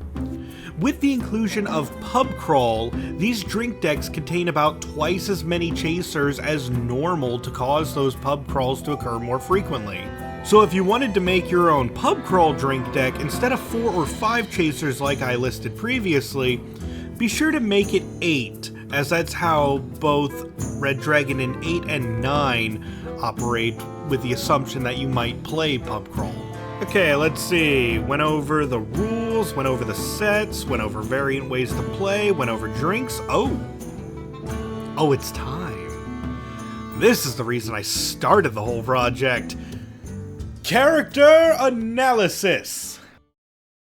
That's right, the main reason I wanted to make this video was to go over each character and describe their strengths and weaknesses, as well as their general vibes and the occasional shortcoming. But as a disclaimer, if I say anything unfavorable towards one of your favorite characters, then I hope you'll see my point of view for the character at the very least. I am but one player of this game. I have only started playing this game about half a year ago, and mayhaps my understanding of how strong or weak some characters are is flawed. It is not my intent to bash any particular character in specifics. It is not my intent to bash any character without good cause. This section was made entirely to explain every character to the best of my ability, because many of my friends, including many of the voices you've heard in this video and might hear again talking about their favorite characters to come, they are unaware of what most of these guys do. So I took the time to learn each and every single one of them in order to help them. Also, while introducing players to this game for the first time, many people get choice paralysis when looking at the entire roster. Oftentimes, people ask me for a good pick for them. So I thought I'd make a dedicated section to this video, which is going to be most of the video I assume, to talk about all of them. And all of you guys watching this right now, I hope you find characters you've never tried, and maybe you'll enjoy them in the future. Or maybe you just want to hear a bunch of people ramble on about characters for a while because maybe you're just distracted watching this. By the way, love you guys. Either way, I hope you enjoy this part of the video. Okay, wait, hold on. I just realized now I typed a smiley face in my script here because I was like super excited while typing this. I'm such a nerd. Oh my god. Why would I type it so... Am I gonna cut this? Massive disclaimer. You can win the Red Dragon Inn with any character. At the end of the day, this is a party game. I analyze these characters using my own criteria and vibes to satisfy my own curiosities about mechanics and overall feelings. I'm not here to tell you what's meta because I don't really know the meta. I just got here. Maybe a character I'm going to talk badly about is going to be a top tier pick for most of the people out there. And maybe a character I say I enjoy this character quite a bit may end up in garbage tier. This is not a tier list, except maybe it will be. Maybe I'll add something at the end if I feel like it. I wonder if that will make more people mad at this video. We'll see. Before we begin, I need to explain a generic Red Dragon Inn character deck, and how I scored them. Keep in mind, if I say something that sounds off, or if there's an exception, I'll try to make note of it. For example, I am going to say every character in this franchise has 2 copies of I-Raise in their gambling decks. I am very aware that Osric the Adept only has 1 copy of I-Raise, and Dabarella Yeaster has 3 copies. But this applies to the other 67 characters that have been released. We'll talk about exceptions when we reach that character though. This is to go over the generic deck that pretty much everyone has. So in a standard deck of the Red Dragon Inn, a 40 card character deck contains 1 copy of Tip the Wench, 1 copy of I Don't Think So, 1 copy of The Wench Thinks You Should Stop Messing with the Drinks, and 2 copies of Wench, Bring Some Drinks for My Friends, or some kind of ordering additional drinks card. I have already mentioned what goes in a standard gambling deck, so I'm just going to show a screenshot of that section on here. But for a quick rundown, here's a reminder that every gambling deck contains 6 copies of Gambling I'm In, 2 copies of I-Raise, and 2 copies of Winning Hand. And these don't include anti-cheat cards and cheat cards. Now let's talk about stats. These stats that I'm going to be showing on screen for each character, these are completely unofficial, non-endorsed, conceptually flawed stats that I had a ton of fun hypothesizing about. For each character, I sorted through their decks and came up with 5 categories to determine how effective they are at given tasks. This is not a rating system. A higher number just means that this character specializes in doing these kinds of actions. When you see a range between numbers, then that generally means that most games will be within that range in a play session, and are not as easily calculated as other characters. For example, if a character pulls from an extra deck, occasionally, at their discretion, then the range is there to let you know how much larger the stat is when leaning into that character's extra deck. This also goes for any special abilities a character might has on top of it. Depending on how much you lean into it, you'll probably lean towards the larger number in the range. Now let's go over the 5 categories. Category 1. Combat. A bigger number means that this character is going to deal more damage or has the opportunity to deal more damage. Having characters gain more alcohol content as a form of damage, as well as spiking drinks, was included in this spot. Hitting multiple characters is worth more in this category. A card that hits every player was valued the same as a card that hits 1 player for 3 points. Obviously, games with less than 4 players will value those single target cards more, and larger games with many players will value cards that target everyone even more so. Category 2, Defense. The larger the number means how likely they are to ignore or negate cards compared to others. If a character is able to reduce fortitude loss, reduce the alcohol content of a drink, ignore fortitude loss, ignore alcohol content gain, pay with gold from the inn, leave a round of gambling, or ignore a drink, those were included in this stat. Healing effects also go here. Category 3, Drink. If a character has abilities that split drinks, order even more drinks than normal or for free, have the power to give drinks away, or toast a drink with the whole table, this number goes up. Category 4, Gold. The heavier coin purse will be playing this character. This stat only includes effects outside of gambling. Making players lose coins or having yourself gain coins adds to this stat, but protecting your coins was given to the defense stat. Category 5, Gambling. This stat goes up depending on how well your character can play cards. Bigger number means the odds are in your favor that you'll be drawing something that can help you claim the pot. Fiona the Volatile is a human fighter, excitedly marching her way in from the first set of the Red Dragon Inn. Her cards exhibit a brash woman loving fights and a good drink. In the first couple of sets of the Red Dragon Inn, there are no unique character rules, so we can only examine the characters themselves to determine what kind of character you wish to play. If you want to play a scrappy woman ready to down a strong brew and throw a right hook in a brawl, she's your girl. She's able to handle her liquor and ignore fortitude-based attacks fairly well. And even though the game says she doesn't have much in a way of gold defense, she does have a few ways to keep her gold supply manageable. She's more geared towards swinging at others than gambling, so she's a fine choice for attempting to start some bar brawls. Zot the Wizard is a human mage, accompanied by his familiar Pookie, hailing from the first set of the Red Dragon Inn and therefore containing no additional character rules. Zot's playstyle is pretty balanced compared to the other characters in this set. Having defensive options, gold options, varied attacks, Zot has it all. He's a cheater at gambling and good at avoiding others' actions with a sizable amount of ignore cards. Overall, Zot is fun to play, and I see why Pookie became a fun mascot for the series going forward, but we'll be talking more about that as we continue. Daedra the Priestess is an elven cleric that specializes in healing others in the first set of the Red Dragon Inn. Just like the others of the first set of the Red Dragon Inn, there are no additional character rules. Daedra is the priestess, calm and collected despite the chaos of the game. Daedra is really good at keeping her gold supply high as her healing comes at a cost to other players. She is definitely the most defensive of the first batch of characters, having both the ability to ignore many a card, but she can also heal up if damage is actually done to her. Daedra isn't the best at gambling, nor is she going to be taking many people out through roughhousing. But in this game, sometimes all you need to do is outlast your enemy to be the last one standing.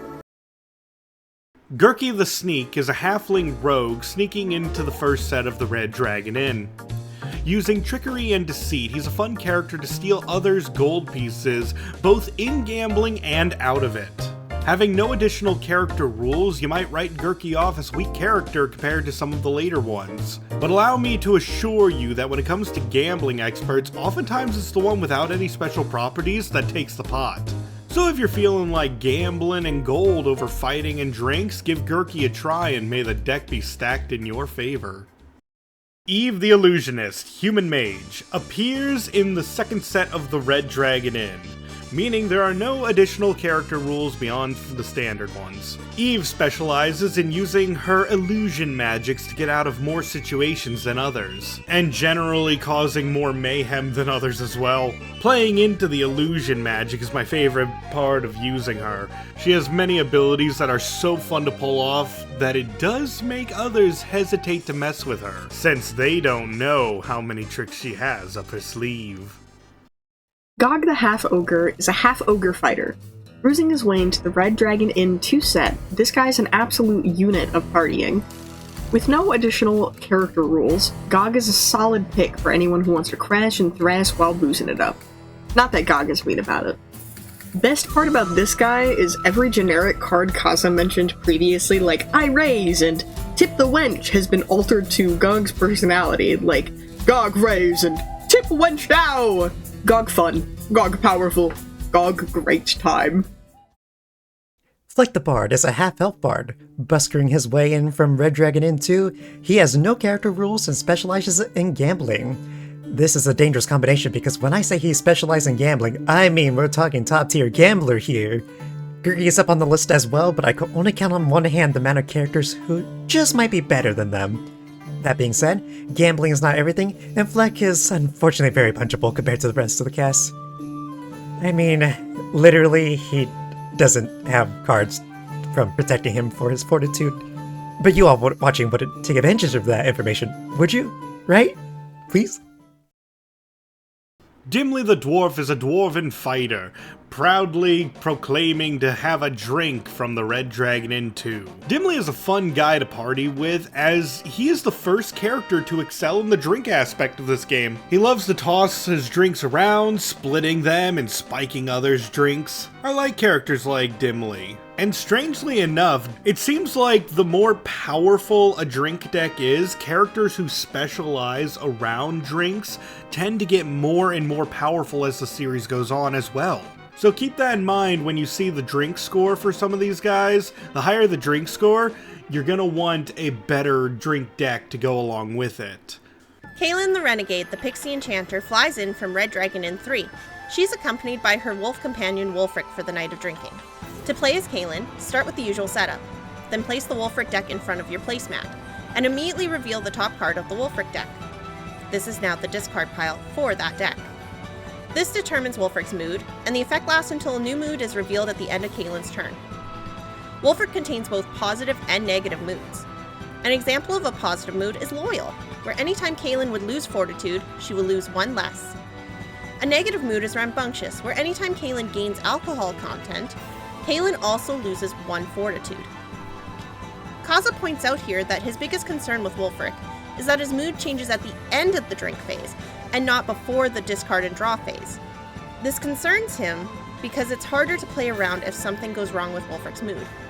If you change Wulfric's mood to one where Kaylin takes additional damage, then every other player now has an opportunity to take advantage of the situation.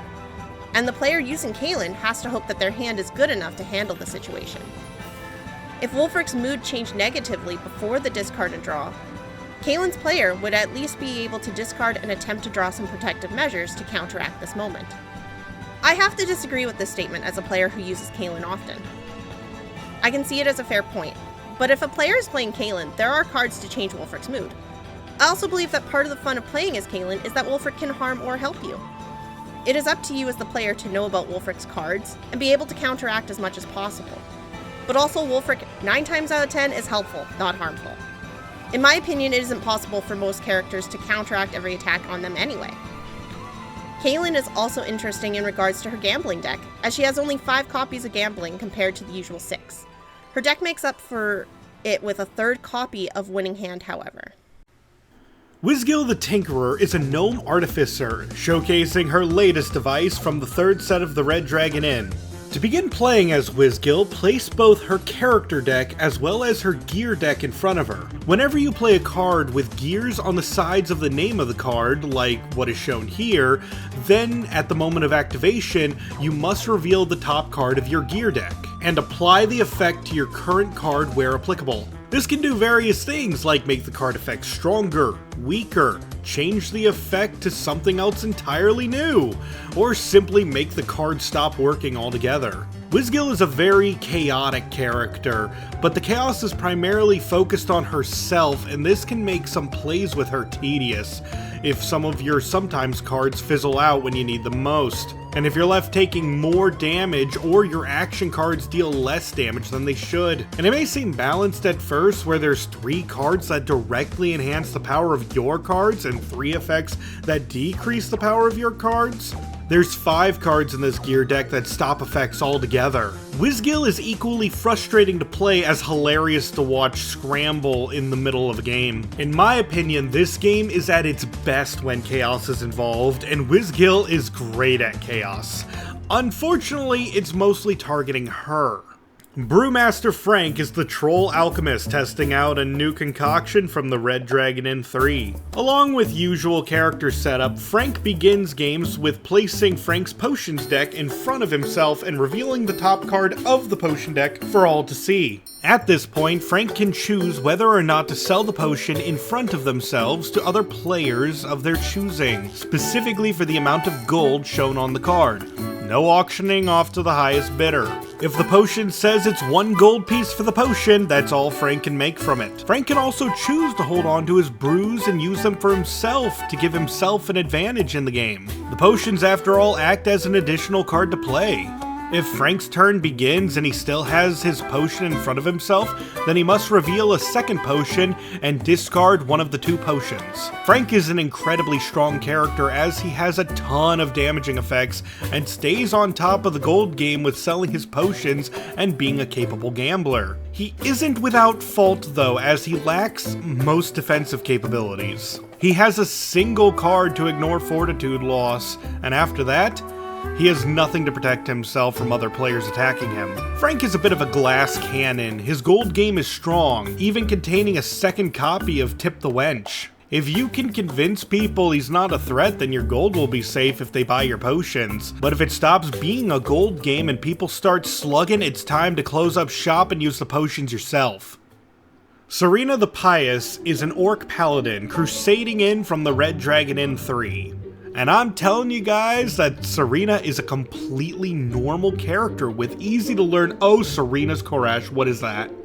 Okay, so these cards are a lot to take in from a first glance to a casual player. Let's explain the setup. For Serena, you just place her piety count sheet next to her player mat, and begin the game with the piety marker on 8. As you play Serena's cards, her piety counter cannot go above 8 or below 1. Depending on what your piety level is, the effects of your cards may change. Generally speaking, the higher your piety is, your defensive capabilities improve with increased healing effects and damage reduction, while having a lower piety in most cases can dramatically increase the amount of damage she can dish out. Serena really isn't that complicated of a character once you learn how the piety system is just a slider that goes up and down based on the arrows you play, but her cards themselves are a bit intimidating.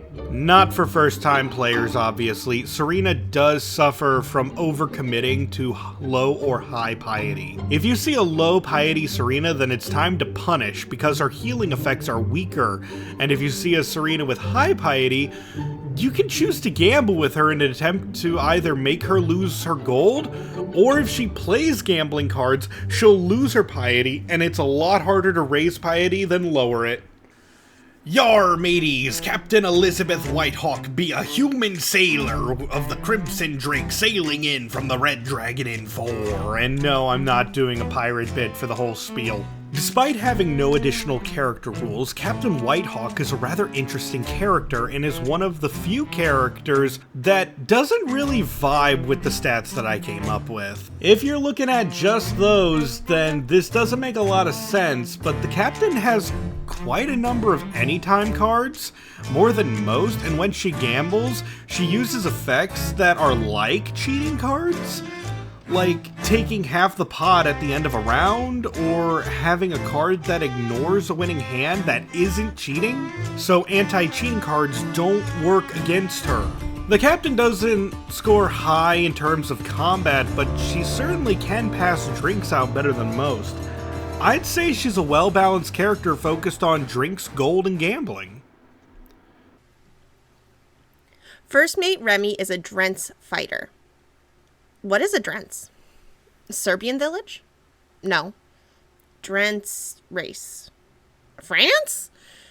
Okay, so it's probably not a good sign if the first search results for race is specifically the one character which has that race.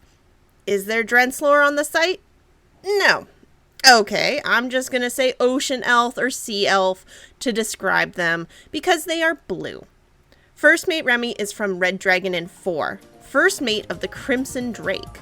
Remy's setup includes adding his marked markers in front of himself. As you play with Remy, he will frequently mark a person. The mark itself does not do anything, but Remy can play cards against marked players for additional effects, like damage or gold loss. This makes Remy a very impressive character. Marking people is easy, and following up on those marks is easy as well. I do believe Remy is a strong character because hypothetically, if none of his cards applied marks to players, his cards still deal decent damage, and marked makes him better. So it's a fine character made even better. Brine the Boatswain is a human sailor muscling her way in from the Red Dragon Inn 4. No special character rules, so no additional setup. Brine is an average character that has average stats and does things averagely, and I'm not trying to be mean. Brine is just a welcomed, simple character who would fit very well in the first set of the Red Dragon Inn. If you're looking for a decent pick of a character to play for your first game and aren't really feeling the sets 1 or 2, you could pick the muscly woman who tosses cannonballs around like shot put. And to all the Brine fans out there, I promise calling her average from my perspective is not an insult. She has no downsides to speak of to my knowledge. a solid staple pick for any game. She was also the second character I ever played as, a fine choice to any beginner as well as any other characters from set 1 or 2. I honestly wish there were more characters without overly dramatic rules to keep track of sometimes. Terra the Navigator of the Crimson Drake is a human seer foretelling a fun night of drinking from the Red Dragon Inn 4. In the set she hails from, she's the only one with cheating cards, so she's the gambler of the crew. Seemingly balanced in many stats, don't let Terra fool you. She is good at handling your money, both in and out of gambling, but is also a pretty defensive character. She has no additional rules for her character to play as, so all you need is the standard setup. I'd say her gambling isn't too extreme compared to people that we've already talked about. So if you're looking for a gambler that can protect herself a bit from a flying flagon after people start getting angry from the fact all their coins are disappearing, this one is a fine pick of the lot. Lizwick the Collector is the gnome rogue backpacking from the Red Dragon Inn 5, the character trove. To begin playing as Lizwick, you have the standard setup and also place Lizwick's items deck next to her player mat as shown. Afterwards, whenever you play a card that contains this symbol that represents Lizwick's bag of holding, you reveal the top card of Lizwick's items deck. If the revealed item has an immediate effect, it is activated at the moment it is revealed. If it does not have an immediate effect, then it is placed in front of Lizwick's player mat. She may only have a maximum of 3 items placed in front of herself at any one time, and every item placed in front of herself after the first item reduces her maximum hand size by 1. As a reminder, normally at the start of your turn, you draw up to 7 cards. If Lizwick has a single item in front of her, this is still 7. But having 2 items in front of her makes her hand size 6, and having all 3 slots filled makes it a total of 5 cards you can draw at the beginning of your turns. Now, if you already have 3 items and reveal a 4th that is not an immediate effect, Lizwick may choose to discard any of her items to make room for the new one, or discard the new one. Also at the beginning of her turn, during the discard and draw phase, Lizwick may choose to discard any and all of their items before drawing. In my experience, Lizwick is an incredibly fun character to play for newer players branching out to learn slightly more complex characters than no rules at all. Jorn the Trickster, the human mage portaling in from the Red Dragon Inn 5, the character trove, is another interesting guy that doesn't fall under the conventional formula for stats like everyone else. So don't let my flawed formula dissuade you from trying this guy out. See, Jorn has no additional character rules, so he's a simple character to play, but his cards contain a lot of interesting effects. While he doesn't deal as much damage as others, he can make people discard cards. He can also look at his own drink me pile and rearrange them with 1 card, and with his unique ordering drinks, he can see the drinks he's handing out to everyone else. He even possesses a card that stops other characters' healing effects from activating. It's hard to value effects like this that don't directly deal damage and truly rely on how the game itself is playing out. For characters that focus on redirects and handing out drinks, the stronger your opponents and drinks decks are, the more valuable this kind of character can shine.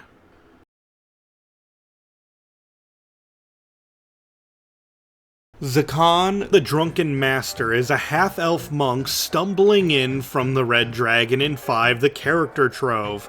Okay, so before I even started this character analysis, I have heard rumblings about this character. People rarely discuss characters in forums or the Discord server, so I'm kinda on my own trying to figure out this guy and why he's not exactly the most welcomed inclusion. But this is my character analysis, and all things considered, he doesn't seem that bad when I go over his stat spread like I did with everyone else. To begin, on top of the standard setup, you also place his Drunken Chi token next to the player mat.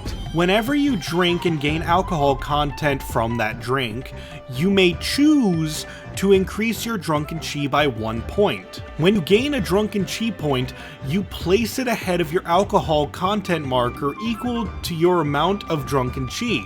So if you are at 0 alcohol, and you drink a dark ale that increases your alcohol content by 1, and then you choose to increase your drunken chi by 1 point, then it would look like this. And afterwards, if you drank a Fire Dragon Ale and gained 4 more alcohol content and chose to gain another drunken chi point, it would look like this because you can only gain 1 drunken chi per drink. And as a reminder, if you have chasers in your drink, all of the chaser counts as a single drink. So you'd only gain a single point of drunken chi from a whole drink, not for each drink in the chaser. Also, if your fortitude marker ever crosses your drunken chi marker, you're out of the game. I now understand why Zakan is not as loved as many others. The whole drunken chi system is flawed and self-destructive, with the payoff of having drunken chi sometimes just being effects other characters can have by default. Many of his cards only start becoming decent after obtaining 3 or 4 drunken chi points, and the higher your drunken chi, the closer you are to losing the game.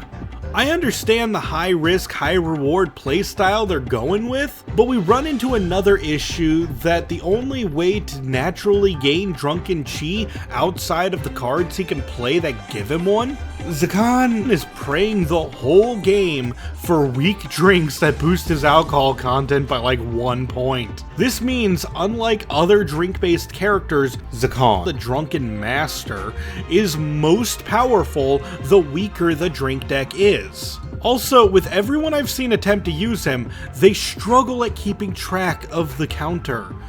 One person even giving up halfway through a game and asking me to pick out an easier character for them in the next round. From my experience after starting this analysis, is that Zakan should be avoided for all but the most well-versed in the game, the deathly curious, and those who just like him, because I am sure there is one of you out there who likes him.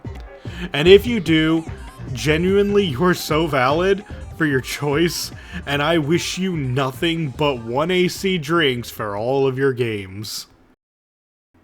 Sarah the Fleet-Footed is a human rogue dashing in from the Red Dragon Inn 5, the Character Trove.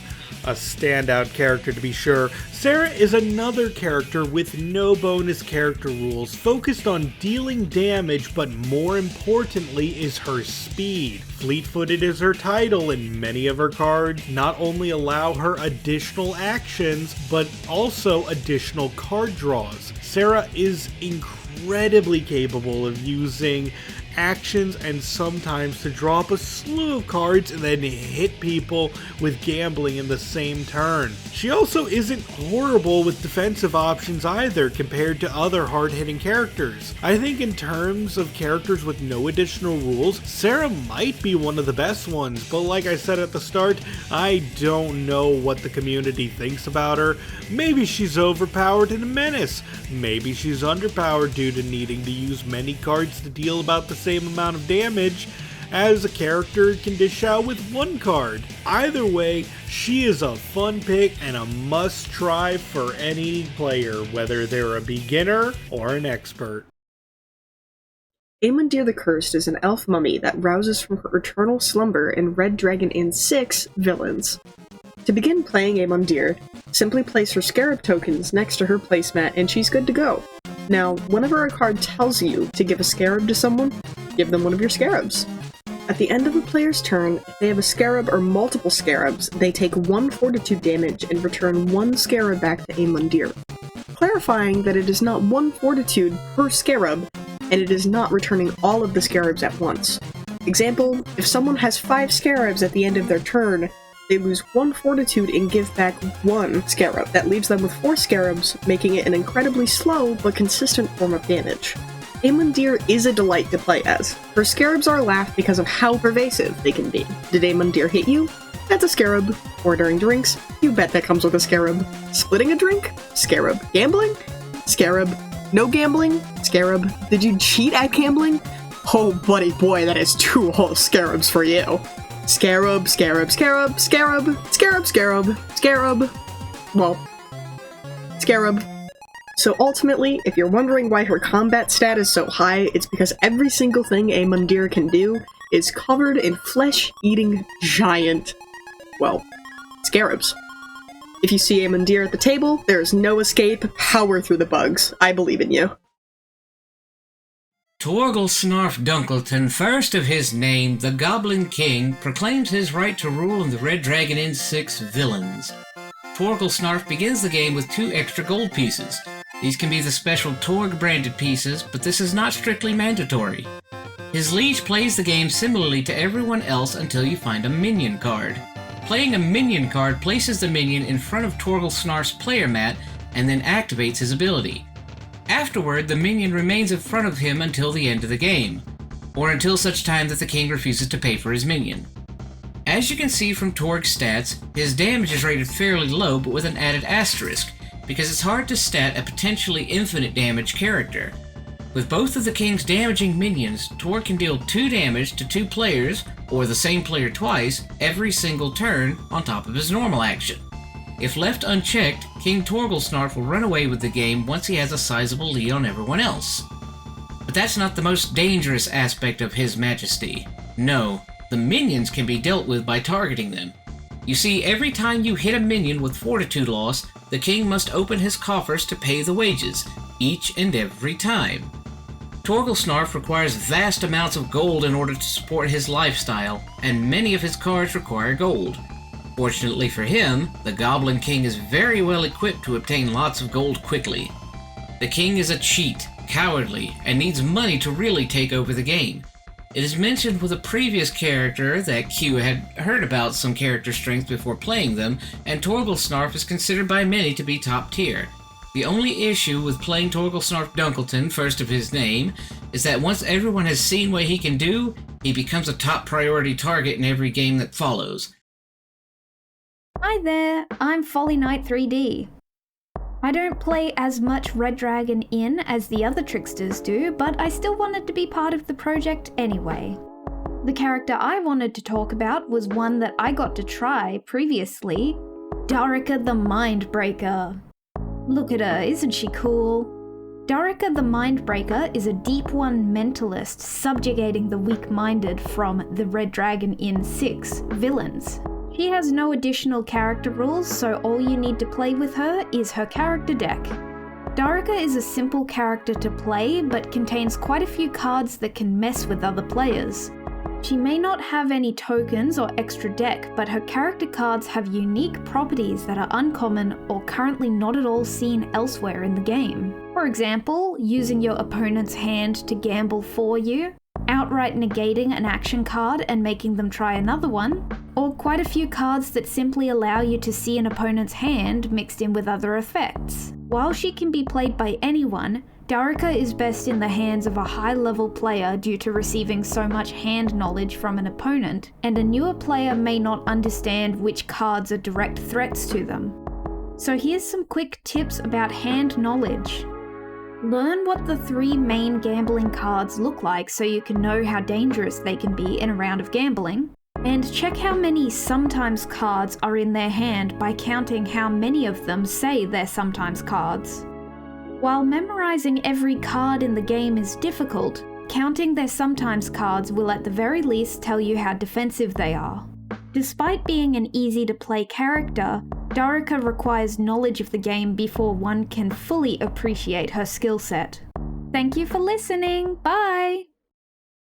Baron von Vlaslo, the human vampire, is invited to the Red Dragon Inn 6 villains.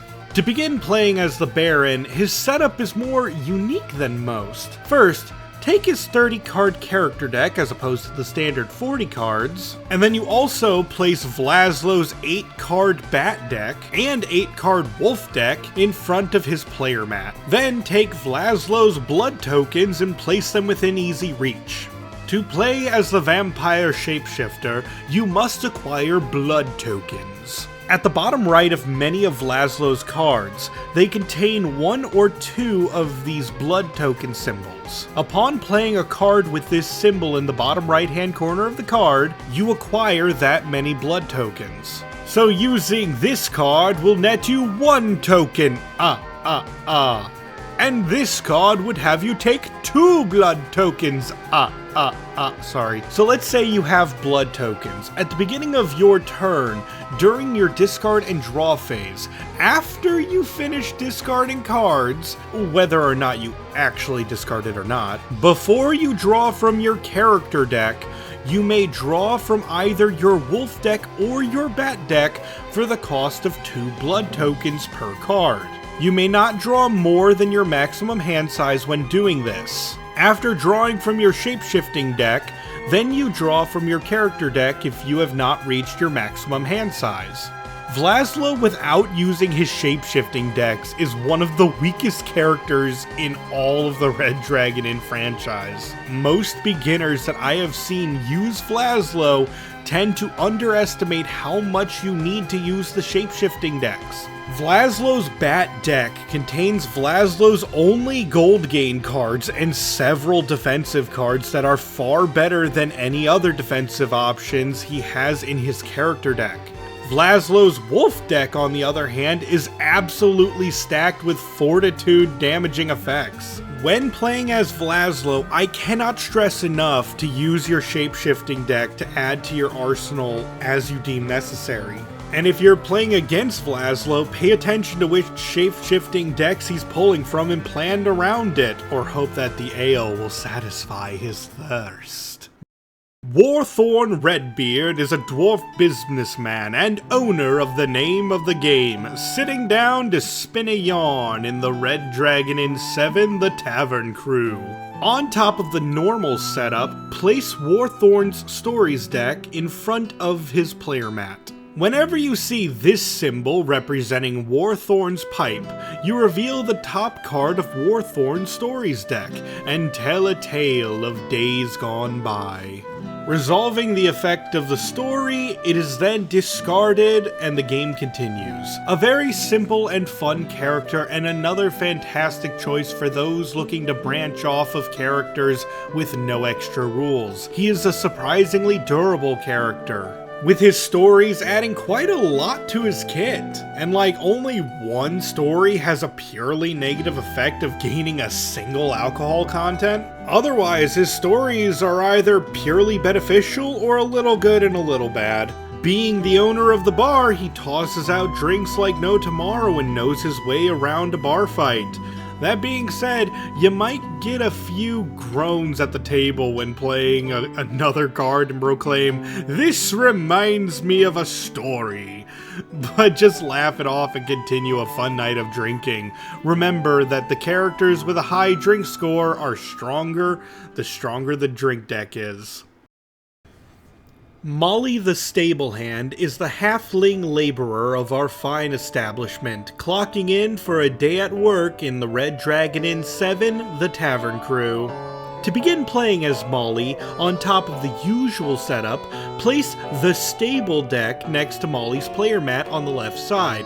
At the beginning of every turn, Molly reveals the top card of the Stable deck, and then the following takes place. Firstly, one must check for a rival effect. Upon revealing, the rival effect activates if the other is in play. For example, Philip here is the rival to Snookums. If you have Snookums in play and reveal Philip, then Philip's rival effect would activate, removing Snookums from play. Rival effects only activate upon revealing. Therefore, if you already have a mount in play, then it would not activate. So Snookums' effect would ultimately not activate and you don't have to remove Philip. After the rival effect has been resolved, if there was one to begin with that is, you must check to see if it's an immediate effect. If it is an immediate effect, then the effect goes off after the rival effect. Once both of those have been cleared, place the mount in play above Molly's placemat in the Just Got Here spot. If the mount you placed in play has a sometimes effect, then later on, when its ability becomes applicable, you may use the mount's sometimes effect as if it were a sometimes card. After the effect resolves, the mount with a sometimes effect is then discarded. Molly can never have more than 3 mounts visiting her at any point, but Molly does not get to choose who stays. after ending up in the Just Got Here slot when a new mount is revealed. The one in the Just Got Here slot is pushed to the Enjoying the Stay slot, and if there was someone in that slot, then it would be pushed to the About to Go slot. If a mount is pushed from the About to Go slot, then they simply end up discarded. One more note. The beginning of the turn is not the sole way to reveal mounts. The other way includes playing a card with a horseshoe at the bottom right. When you play a card like this, after it resolves, Molly reveals another mount. Personally, I adore Molly's playstyle. Her mounts add so much fun to the game. It's hectic and chaotic, trying to get a hold, like wrangle onto those mounts. They just keep messing up the game, both for you and your opponents. I would hesitate with calling her a strong character, because I have actually straight up lost some games due to some of these mounts. She is a little bit complex compared to a lot of other characters, but that being said, she ain't that complex, and she is a great step into characters who have a bit more to them than just the simple character deck. So if you want to play with a bunch of silly animals, Molly's a great way to play. Jasper the Bouncer is the human mage that keeps order in the Red Dragon Inn 7 The Tavern Crew. Jasper has no additional character rules, so there's nothing extra with his setup. Jasper is a fun guy despite his age, laying down the law curmudgeonly, or partying up with the other whippersnappers. Jasper is an incredibly well-rounded character that's fun to get into the spirit of things. Players these days just don't understand that back in Jasper's days, we didn't have newfangled character rules, we had a character deck, that's it, and we liked it. Jasper overall, though, is a well-balanced jack-of-all-trades capable of handling any tomfoolery a delinquent may dish out. The wench is a human waitress serving up the finest ales in all the lands from the Red Dragon Inn 7 The Tavern Crew. The wench is known most simply as the wench, and to begin playing as the wench, along with her normal setup, she places the special reserve drink deck in front of her player mat. Many of her cards instruct her to place these especially potent brews on top of other players' drink me piles. Her special reserves drinks are always on the top of the drink me pile. If someone else places a drink on top of them during their order a drink phase, or if someone has the ability to shuffle drink me piles, then afterwards the special reserves drinks simply float to the top. The wench has a lower combat score because she doesn't damage fortitude directly as aggressively as others, but those drinks are gonna knock players out if they aren't careful. One of them is even a Dragon's Breath Ale with a chaser. So show off Olivia's talents by working her drinks around the table and you'll have yourself a good game. Phil Startusk is the orc entrepreneur and founder of Startusks, providing his brews in the Red Dragon Inn 8 pub crawl. Now Phil may look like a simple character at first because he has no additional setup, but pay attention as you play.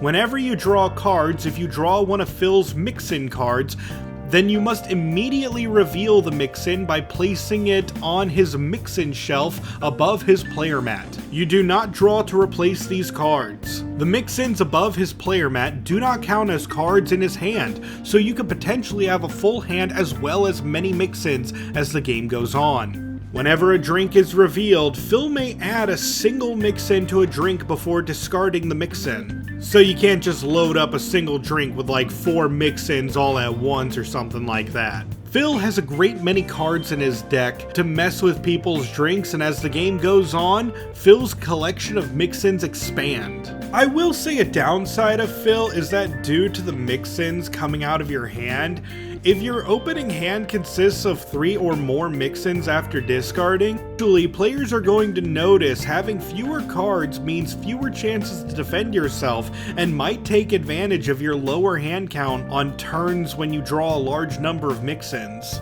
In Phil's 40-card character deck, he has 7 mix-ins. The chance of drawing all 7 and leaving yourself open to punishment is astronomically low, but not zero, and should be taken into consideration. That being said, Phil is an absolute delight to play, and his mix-ins are a great addition. I personally don't believe he's one of the more powerful characters, but he's one of my favorites to play as. Father Farai is a human cleric, blessing his spirits from the harmonious cup in the Red Dragon in 8 pub crawl. Father Farai might seem like a complicated character at first glance because he is in fact a very complicated character. Before I start explaining, let me say that you really should not pick Father Farai as a choice of first character, but after I go over the rules, if he seems like your type, I won't stop ya. Start with the standard setup. Next is to shuffle Farai's beers, Farai's wines, and Farai's spirits deck individually and place them each in front of Farai's player mat. These will be referred to as the brew decks. Next, reveal the top card from each of the brew decks and place them on top of their respective pile. Afterwards, take the Farai marker and place it in front of the brew deck of your choice to begin the game. This symbol represents beer, this symbol represents wine, and this symbol represents spirits.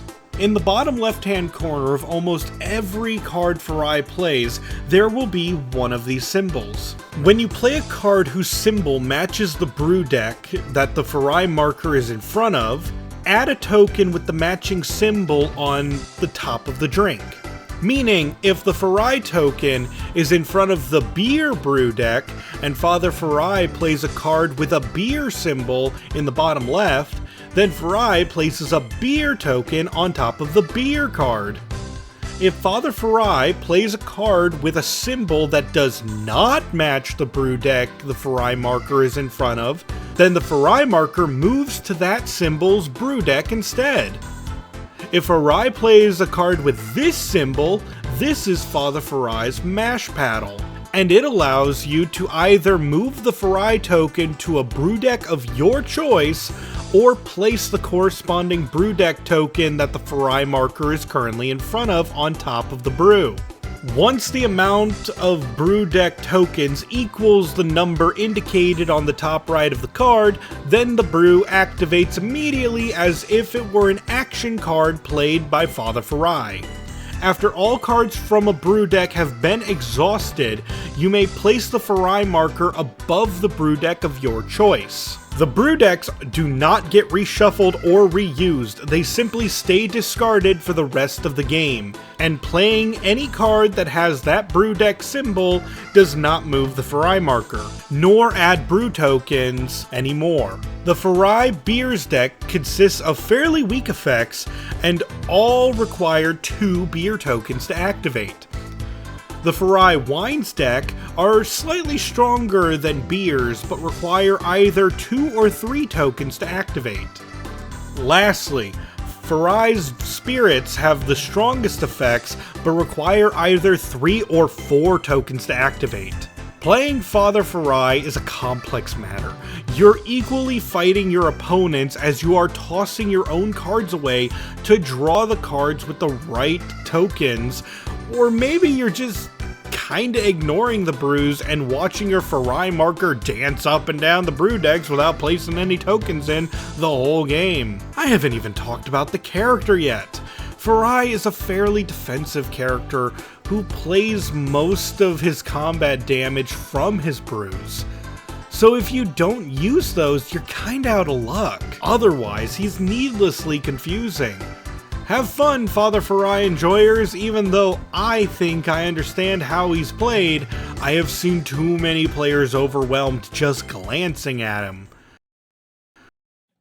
Lucky the Scofflaw is the Goblin Road traveling ale saleswoman of Lucky's Rolling Barrel in the Red Dragon in 8 pub crawl. To begin playing as Lucky, place her heat tracker card near her player mat and have her heat tokens at the ready. Anytime Lucky gains heat through the use of her cards, place a heat token on the heat tracker card. Upon receiving 3 heat tokens on the heat tracker card, Lucky must choose whether to lose 2 fortitude, gain 2 alcohol content, or give 2 gold pieces to the inn. Afterwards, all heat tokens are removed from the heat tracker card and the process begins again.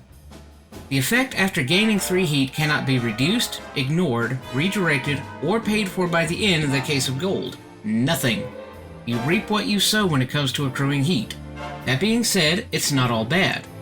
Taking a look at Lucky's stat spread, the most optimal way to play her is likely by gambling like mad and using the heat to give up some of the gold you won. Recall that having lots of gold in the Red Dragon Inn makes you a target for other players needing gold, so it's fairly certain you're meant to win at gambling and deal with the heat through bribery. Lucky is decent in a scrap and fairly defensive, but her gambling game is leagues above most. So play your cards right, convince people you're just a harmless goblin losing money like the rest of them, and watch their coins roll away from them. Samantha the Bookie is a human entrepreneur demanding to know if you're ready to rumble from the scurvy dog in the Red Dragon Inn 8 pub crawl. To begin Samantha's additional setup, place the Samantha's Brawlers deck in front of her player mat and place her Brawler count to the side of her player mat and have her Brawler token at the ready. Many of Samantha's cards state the effect, "Start a Brawl." When a brawl is started, reveal the top card of the Samantha's Brawlers deck and resolve its effect. Brawlers count as action cards played by Samantha for the purposes of sometimes cards. Afterwards, the Brawler is sent to a separate Brawler discard pile, and Samantha's Brawl token advances by 1 along her Brawl count card. Once Samantha's Brawl count reaches 4, she loses 1 alcohol content.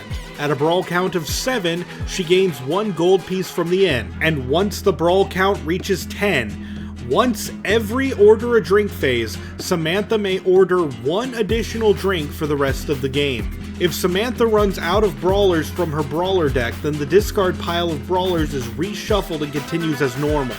The Brawl count never goes down or resets. So as you can see from this variable combat score, nearly all of Samantha's damage comes from her brawls. If she's not summoning brawlers, she's not doing damage. So my advice is to go crazy with the brawlers when you play as Samantha. You never know who you'll bring into the ring. I think Samantha is a ton of fun, if not chaotic in nature. Can't say she's particularly consistent or powerful, but at the end of the day, we're here to have fun and vibes, and summoning a bunch of dudes to cause a massive bar brawl is certainly a Red Dragon Inn vibe. Nerodia the Petrifier is the business gorgon slithering through the underground Black Dragon depths in the Red Dragon Inn 8 pub crawl. Nerodia only has a standard setup to begin with. However, Nerodia's cards have the power to petrify. When a card states that someone has petrified a card, then that player must give a card or cards equal to the number stated by the petrify effect face down to Nerodia.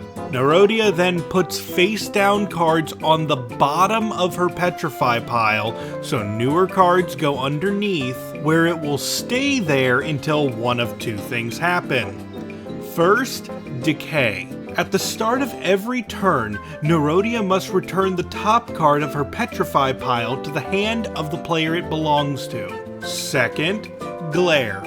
Glare effects are optional bonus effects on many of Nerodia's cards. To activate them, you must remove a number of petrified cards from the top of your petrify pile, returning them to the hands of the player or players they came from, equal to the number listed next to the word glare before activating its effect. Now you must state that you're using a glare effect before you activate it. If someone ignores your card, you're not allowed, you still lose that which is on your petrify pile. Those are the rules for Nerodia, but now we have to talk about her because Nerodia, from my personal experience, is not good. The way that petrify decays and how glare resolves is actively detrimental to Nerodia's existence. The fact is, when you use glare effects, you're giving your opponents more cards to use against you. Card advantage is a term often used when explaining how having more cards in your hand gives you more options to work with to beat your opponent. If you petrify 4 cards from an opponent, then activate the Glare 4, and it happens to be after their discard and draw phase, then you may have just given your opponent a hand size of 11 using Nerodia's abilities if you petrified your opponent using 2 cards and the third one being that glare effect. Congratulations, you're now at 4 cards and they're at 11. I hope I don't need to explain to you why this puts Nerodia at a severe disadvantage for many of her games. I think Nerodia is cool, but the Petrify and Glare ability is so bad at times because it ends up helping your opponents. Yes, you take away their cards temporarily, but you give them back very soon, and oh man, it can get real bad. And as a reminder, this is nearly an analysis. I am not here to judge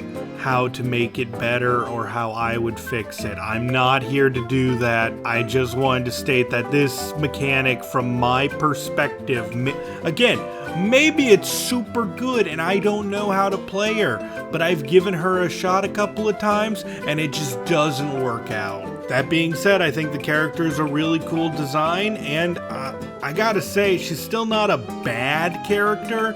I just think the ability she has is bad.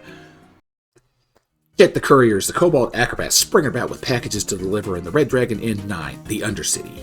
When you start playing as Jet, you take his momentum tracker and place it next to his player mat and place a momentum token at 0.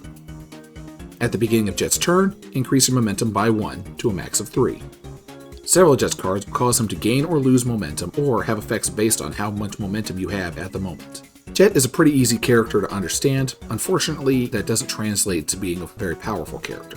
The momentum system is fine, but it also leaves a lot to be desired sometimes. For instance, the absolute maximum damage you can get out of Jet with his momentum-based cards is still on the lower end of most characters. His cards seem to be mostly focused on gold game, which is honestly really fun. But his gambling and ability to hold on to that gold is actually pretty bad. When it comes to Jet's momentum-based cards, it feels like if Jet was always treated as having 3 momentum, then he would be about on par with many other characters without special powers. For example, other characters have cards that ignore fortitude laws, but Jet can only use cards to reduce damage equal to his momentum. He has a card that lets him spend 3 momentum to ignore a drink, but many other characters can simply ignore a drink entirely without spending anything. Our testing may be a little bit flawed, and perhaps Jet is better than we're giving him credit for. We love Jet to pieces, and the speedy feeling you get while rapidly dishing out his cards are a lot of fun. Jet is absolutely worth the vibes to play. And while we don't think he's particularly strong, he is an immense amount of fun to watch run around flinging parcels at people. Dale the Mycologist is a pixie farmer tending to his crops in the Red Dragon Inn 9, the Undercity. Setup for Dale includes shuffling the Dale's Mushrooms deck, placing it next to his player mat, and having his rake tokens nearby. Now, at the beginning of Dale's turn, you start by growing all of the mushrooms in Dale's planter box. If you have no mushrooms, such as your very first turn, you can ignore the grow step. Next, you plant a mushroom in the planter box above Dale's player mat, and place a rake token at the top number of the card. Dale can only have 4 mushrooms in his planter box at a time. If you plant a mushroom when you already have 4 mushrooms in your planter box, then you reveal the top card of your mushroom deck and decide whether to keep your mushrooms or replace it with the new mushroom. Either way, discard the mushroom you do not want in the mushroom discard pile. Whenever a card tells you to grow a mushroom or during the grow phase of your turn, you must move the rake token down to the next number on the card. Now, let's talk about harvesting. When a card tells you to harvest, look at the current stage of all of your planted mushrooms. You can discard a mushroom or multiple mushrooms to match or surpass the harvest requirement to activate the effect. For example, if your harvest box looks like this, and you play a card that tells you it has a Harvest 4 ability, you can either discard this 1 mushroom for all 4 harvest points, Or choose to harvest these 2 mushrooms to meet the requirement, as their value together adds up to 5. And that will satisfy the harvest 4 requirement. Gathering is different than harvesting, as Dale's turn ends. So, after he drinks, any mushroom with a rake token at the bottommost number must be gathered. This is not optional unless the mushroom says it cannot be gathered. When gathered, activate the gather effect of any applicable mushrooms and then place the mushroom in the mushroom discard pile. Dale is such a weird character, to be honest. He's a good time to play if you can wrap your head around the weird mushroom mechanics. Everyone tends to love Dale players though. Everyone might be gambling or pile driving each other in some wacky free-for-all, but Dale is just tending to his little mushrooms and vibing the whole game long. If the yield is good this season, he'll be the last man standing. B Sergeant Yagella is the Dwarven Ranger patrolling the tavern for any miscreants in the Red Dragon Inn 9, the Undercity. Yagella has no additional setup. Her extra rules are that she has pet cards. That's it. What do pet cards do? Nothing. They are classified as pet cards. A few cards in Yagella's deck have interactions with her pet cards. Otherwise, she's just a standard character. Good combat score, average defense, fair gambler player. The only thing I really hear about Yagella is that she's a bit boring compared to the rest of the cast in the series. If you want the simplest character that has a batch of silly animals, both old and new, Yagella can fit that role just fine with your group. It's just kind of unfortunate. I find her, I don't know, boring? I'm not trying to be mean, it's just that we're 9 sets into the Red Dragon Inn by now, and her special ability is that some of her cards act like archetype cards from other games.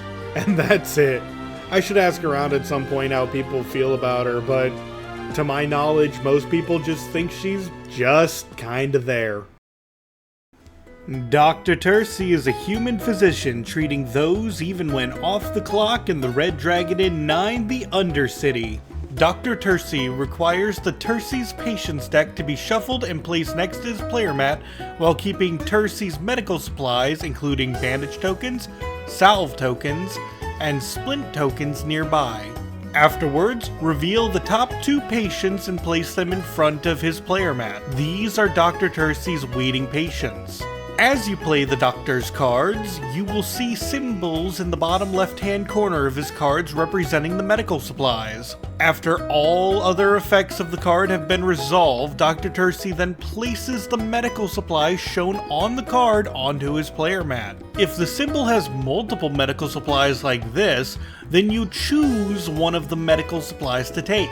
At any time, Dr. Tercy may use these medical supplies on his patients by placing the token or tokens on the waiting patient card. Once all of the patient's medical supplies have been filled, the patient is cured and the patient is then picked up and added to Tercy's hand and may be played as indicated on the card. And all medical supplies are removed and placed off of the doctor's placemat. The patient cards do count against Tercy's hand size and are subject to any discard effect, so choose wisely when to add them to your hand. You restock patients at the beginning of each turn, and are not allowed to remove any waiting patients unless you play a card to do so or treat them of their woes. Dr. Tercy is honestly a delightful character at the table. I would kinda clock him as middle of the road with a fun gimmick. Being able to stockpile some medical supplies and choose when to heal the patients and add them to your hand is kinda nice. I'm going to say I enjoy when the doctor comes to visit for a round at the tavern. Petra the Devious is a demonkin rogue plotting all of her enemies' demises in the Red Dragon Inn 9, the Undercity. To begin playing as Petra, place her Hellfire track card next to her player mat and place the Hellfire token on 0 on that track. Now, Petra has cards that are labeled as schemes. Every turn after her discard and draw phase, Petra may plot one card in front of her by placing it face down above her player mat. I would like to point out that Petra may plot any of her cards from her character deck she wants there. However, a scheme may be played from the plot area. This also means she cannot plot any cards that came from others that might be in her hand. So if you obtain something like Banefall's Blessings or one of Mara's Maledictions, those cannot be plotted. Now, a scheme may be played from your hand like any other card in a normal game. But when a scheme is played from the plots area, not only do you use its normal effect, but you activate the effect next to this symbol. For example, if you plot Too Hot to Handle at the beginning of your turn, and then another player attempts to hit your Fortitude, you may activate the first ability to ignore the Fortitude loss, but also because you plotted this card, that activates the second effect to strike your opponent back to make them lose one Fortitude. Do pay attention to the plotted effects though. Sometimes plotted effects replace the normal effect of a card with something completely different. Like I stated earlier, you may plot any card from Petra's character deck you want there. Once a player realizes that plots are just traps waiting to be sprung, you could plot a card like Gambling I'm in this zone to make people hesitant about striking you, even though in that instant you would render the card unusable in that state. If your turn comes around once more and you still have a card in your plotted area, whether it's a scheme or not, all plotted cards are discarded from her plots area, and then you gain 1 point of Hellfire for each plotted card discarded this way. Please note this means that if you activated the scheme from the plot zone, you do not gain the point of Hellfire. Gaining a point of Hellfire makes it loop around the track from 0 to 1 to 2 to 3, and upon reaching 3 Hellfire, when you obtain another point of Hellfire and push the Hellfire token onto the Hellfire spot of the Hellfire track, that activates Hellfire. Sorry, I couldn't help myself from writing it like that.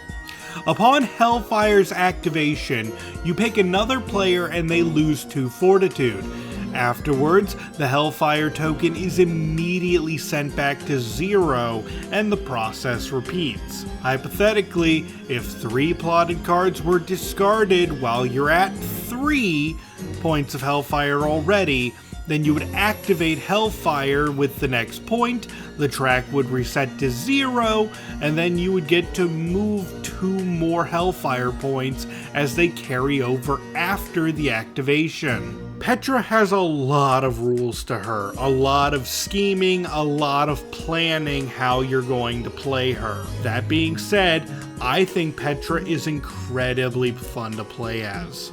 Personally, I have a history of playing games like Yu-Gi-Oh! And plotting cards makes me feel like setting trap cards from the classic days. Or even just setting a spell card down and bluffing your opponent into thinking you had a trap. I hope more people give her a chance. She's more statted for defense and gambling than raw power, but between her schemes and a dash of Hellfire, she may prove to be a formidable combatant in this game if things start swinging that way. Tricky to learn, but in my opinion, the payoff is worth it if you're a bit devious yourself.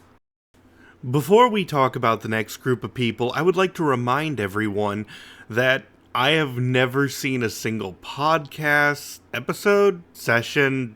I have never seen anything of Adventure is Nigh, and I have no opinion of the show or the people associated with it.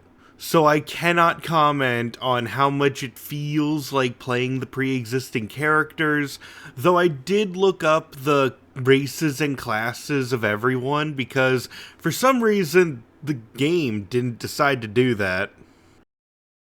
Mortimer Rafflesworth Everwin Smythe is a half-elf gentleman thief trying to avoid the reaping of whatever he sowed in the Red Dragon Inn. Adventure is nigh. To begin playing as Mortimer, shuffle and place his consequence deck next to his player mat. Place a single lie token onto the player mat and leave the rest nearby to grab when needed. Many of Mortimer's cards have you either gain or lose lie tokens when resolved, indicated by this symbol in the bottom left-hand corner of the card. At the end of Mortimer's turn, reveal a consequence card from the top of the consequences deck. Each consequence has a lie token requirement to activate. If you've accrued enough lie tokens to meet that requirement, then the consequence activates and Mortimer will be forced to take whatever punishment is dished out. Whether or not the consequence resolves successfully, discard the consequence.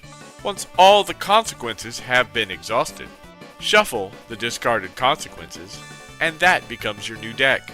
Mortimer is an average character with a detrimental gimmick. He has average damage, average defense, average drink, average gold, and above average gambling. He is a jack of all trades, but unfortunately, he'll be dealing with consequences on top of that. I think the character is fun, but I don't believe he's good enough to warrant a nearly entire detrimental playstyle on top of that. I mean, some of his cards that will spur on these consequences are effects that just about every character in the entire franchise can do as well. So I don't dislike Mr. Everwin Smythe. I just wish he was a bit better for all the consequences he receives. When in game, his crimes are simply playing the game normally. Dabarella Yeaster is a tabaxi fighter who is trying to keep her hair out of the food in the Red Dragon Inn. Adventure is nigh. To play as Dabarella, shuffle and place her food deck next to her player mat. At the beginning of your turn, place one spoon counter on every food currently in the food area above Dabarella's player mat. And after that, reveal a new food from the food deck and place it in the food area. If a revealed food in the food area obtains enough spoon tokens to match the number indicated here in the middle of the card on the left, or bottom left of the image, then the food activates and must resolve the effect. Dabarella is actually a really good character. She's very defensive, and her food helps her obtain lots of gold in a game outside of gambling. She's also not bad in gambling as well, though someone is going to have to explain to me at some point why in all of the characters of the Red Dragon in history is she the first and currently only, character to have a third copy of I Raise in her deck. This doesn't make her overpowered, I'm just confused and have spent far too long looking over roughly 3,000 cards not to ask questions. Sigmar Iceblood is an ASMR archer/artificer prepared for any and every situation in the Red Dragon Inn. Adventure is nigh. Sigmar has no additional rules, so it's on to talking about the character himself. From the card game alone, Sigmar appears to be a bit of a show-off between the grand spectacle of his grandstandings and the extensive use of his protective gear. It seems that most of his damage is accidental and people get hurt for simply being around him. It is fun how his attacks seem like accidents. That being said, Sigmar's deck feels off to play to me. It's not a negative trait, but he does have sometimes cards and anytime cards that deal damage more than most.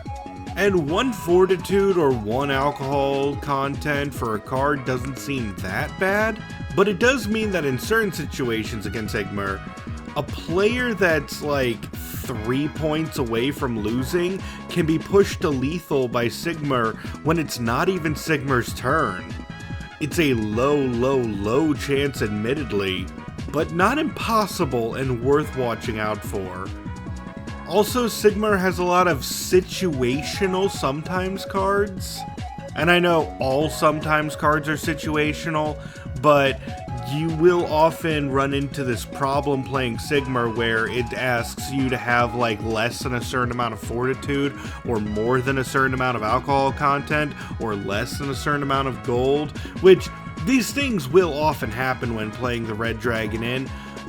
But if you currently aren't having that kind of situation, a lot of his cards feel dead in hand. So many healing type characters can just heal, and he needs to be below a certain amount of fortitude in order to do it. Sigmar is overall just a weird feeling character if you've been playing a lot of the Red Dragon Inn, and I appreciate that feeling. He doesn't jive well with me at all, but I really hope that he has the fans out there. I hope that he gets a lot of love. This game isn't just to appeal to me after all. Okay, I know I'm going to get this name wrong, and I apologize. I don't know if it's Grinderbin or Grinderbin, and I hope it's Grinderbin. So if I'm incorrect, please inform me.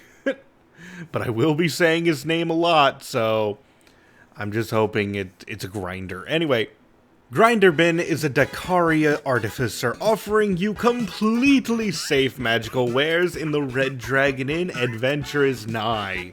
To play as Grinderbin, first you must shuffle and place their magic items deck next to their player mat. Then, reveal 3 magic items and place them in the magic item shop area located above the player mat. If you're playing a 2 or 3 person game, then you only reveal 2 items instead of 3. Then you must follow a detailed multiple step selling process every single time Grinderbin's turn starts. Okay, here we go. On turn start, or playing a card that tells you to do so, it's time to sell your revealed magic items. First, every player must hide their gold pieces before beginning the process. Step 1. Show off a magic item. During this point, while you're playing as Grinderbin, you can try to appeal to a player who could desperately use the ware you are providing or offer a weapon that they can use to target another player. Step 2. After the players decide if they want a magic item or not, the players hide in their hand either nothing or the amount of gold shown on the magic item card. Step 3. Every player reveals what's in their hand. If it's nothing, they don't want the item. If it's the required amount of gold, then they wish to purchase the item. Step 4.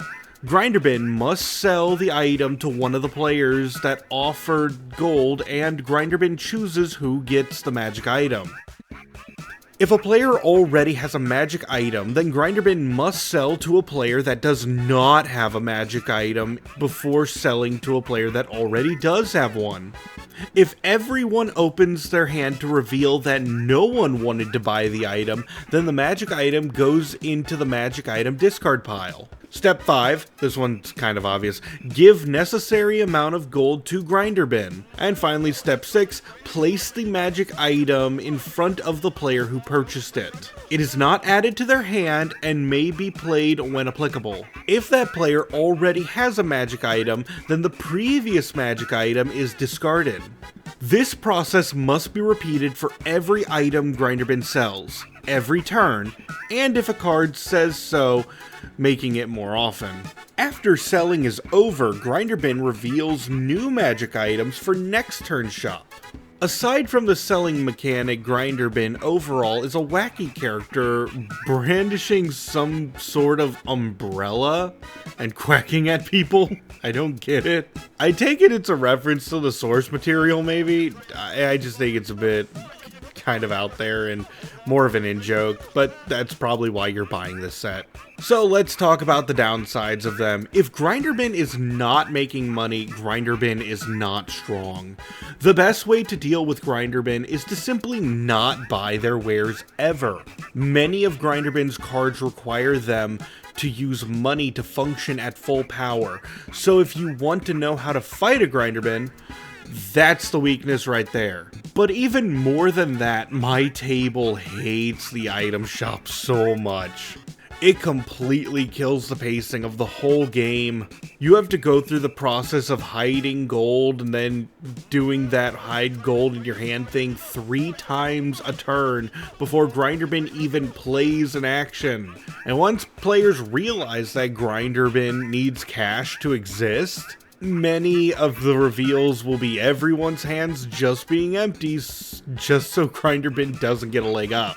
Although, you do also run into the funny situation where Grinderbin is 1 damage from being knocked out and everyone buys everything because they're gonna get some gold back when they lose. I'm gonna be real, I don't like Grinderbin's Magic Shop. I think it kills the pacing and is overall disruptive. I'm gonna tell everyone to avoid Grinderbin due to the Magic Shop mechanic, and it, again, nothing to do with the actual character itself. Again, hoping I'm saying this right. Moped Crimbison is a human hermit, I think. I don't know. There is no good wiki page about this guy. Okay, look, I actually went to the Adventures Nye wiki. I had to look to find out if he was human. Like, look at him. He looks human, but you can't judge that exactly. He could just be half? Anyway, I mean, I kind of assume he's human. I didn't get a confirmed answer. Everyone just says he's just kind of crazy. Anyway, look, guys, I'm being real. The wiki for this guy is so small on the Adventures Nye wiki. Please, can someone update that, please? I think it's so funny how the wiki page about his shovel has more information than he does. And you know that thing I said about not watching any Adventures Nye? Specifically to find out the race of this guy, I skimmed like 40 minutes where he was on screen or being talked about just to guess his racing class. And I came up with Human Hermit. I really hope that's sufficient. He's a human hermit being weird and crazy in the Red Dragon Inn Adventures Nye Extras pack, technically sold separately from the rest of the others. I mean, I know I'm doing the Allies later, but it didn't really feel normal to exclude him when talking about, you know, the set of the Adventures Nye. So, Moped has no additional rules, and statistically, he's good at combat, he's good at drinks, and good at gambling, making him a really solid pick for a simple-to-play character that is viable in many situations.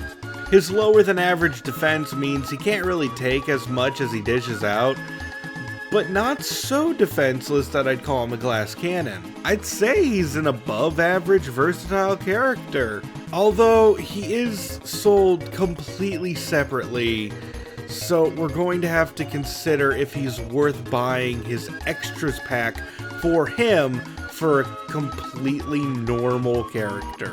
I'd honestly say pass unless you're a big fan of the show. And that covers the 10 sets of the Red Dragon Inn that are currently released. The remaining 26 characters are either sold separately, individually, in packs of 2, or are from supplementary material and will be stated when that is the case. Otherwise, if you're curious where each character is from, the box is usually Red Dragon Inn Allies followed by the name of the character associated with them. For example, Aaron the Ever-Changing is from Red Dragon Inn Allies, Aaron the Ever-Changing. So I'm not going to repeat myself for every single one to be like, Pookie the Vicious is from the Red Dragon Inn Allies, Pookie the Vicious. I'm just kind of moving on. I will be providing images of the box sets they're from, so you guys should be able to find out how to get a hold of them. Except for one case, but we'll get to that when we get to that. Pookie the Vicious is a strange thing that is ready to party even if Zod isn't around. To begin playing as Pookie, place Pookie's mood tracker next to your player mat. Then take Pookie's mood marker and place it onto Calm. As you play with Pookie, his mood will grow worse as the game continues. If Pookie's mood ever grows worse, take the mood marker down the mood track by 1 row. Meaning if Pookie is calm, he will become manic. If he is manic, he will become crazy. And if Pookie's mood gets worse when he's crazy, he will become psychotic. Pookie's mood worsens the following ways. 1. If someone plays a card that causes Pookie to lose fortitude. To clarify, if Pookie ignores the fortitude loss, the mood does not change. 2. If Pookie drinks a drink with 3 or more alcohol content. Pookie's mood does not change if the drink causes fortitude loss. nor if a player's card causes alcohol content gain. 3. If Pookie participates in a round of gambling and does not win. It doesn't specify that Pookie has to lose, so if Pookie is kicked out of the round with a cheating card, or if all the gold goes to the inn, his mood will still worsen. But if Pookie plays a card to leave the round and chooses not to participate, then his mood would not worsen. And lastly, if Pookie plays a card that says his mood will worsen, then his mood worsens. Obviously, I feel that one is self-explanatory, to be honest. Depending on Pookie's mood, many of his cards will grow stronger the worse Pookie's mood becomes. However, many of Pookie's cards also make his mood calm again. Pookie is a wonderful addition to the game, and a favorite of many of my play sessions. Some of his attacks can heal himself, and the angrier he becomes, the more combat-oriented he becomes. If you see Pookie in the game, leave him calm for as long as you can, but if he is psychotic, then you might as well start fighting the rabbit. He can't get more psychotic than psychotic, so fight, fight, fight. AiN the Ever-Changing is an elf druid shapeshifting into a formidable drinking buddy. To begin playing as AiN, place her elf form card, bear form card, raven form card, and tree form card in front of her player mat and place the form marker above the elf form card. As AiN plays the game, her cards will frequently shapeshift her into one of 4 different forms. While in elf form, AiN has no additional effects and no detrimental effects. When AiN is in bear form, all fortitude damage she inflicts from cards she plays from her hand are increased by 1. However, every time AiN is in bear form and is taken to start a round of gambling, whether it be from her own gambling card starting it or someone else's gambling card starting it, AiN must ante 2 gold instead of 1. When AiN is in raven form, whenever she adds gold to her stash, she gains an extra gold piece. And whenever AiN starts a round of gambling herself, not from others, the inn pays for her first gold piece. However, anytime AiN gains alcohol content while in raven form, she gains 1 more alcohol content. When AiN enters tree form, AiN's turn ends immediately. Whenever AiN gains alcohol content or loses fortitude, the amount is reduced by 2. At the beginning of AiN's turn, before the discard and draw phase, if AiN is a bear or raven, you may choose to turn back into an elf. If you are in tree form, you must change back to elf during this time. Also, when you're a tree, if you play a card, you instantly revert back to your elf form as well. So, AiN is a surprisingly strong character, as well as highly defensive. Choosing when to switch forms will prove vital for your chances of winning.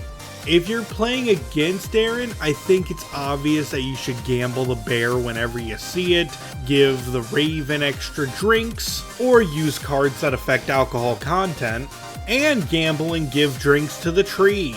AiN is a fun character that's easy to learn, seems complicated at first with all the forms, but if you played around with her, you'll know that it's actually not that hard to keep track of your form. So it's one of those, may seem intimidating, but you gotta trust me, it's not that bad compared to some of these other characters.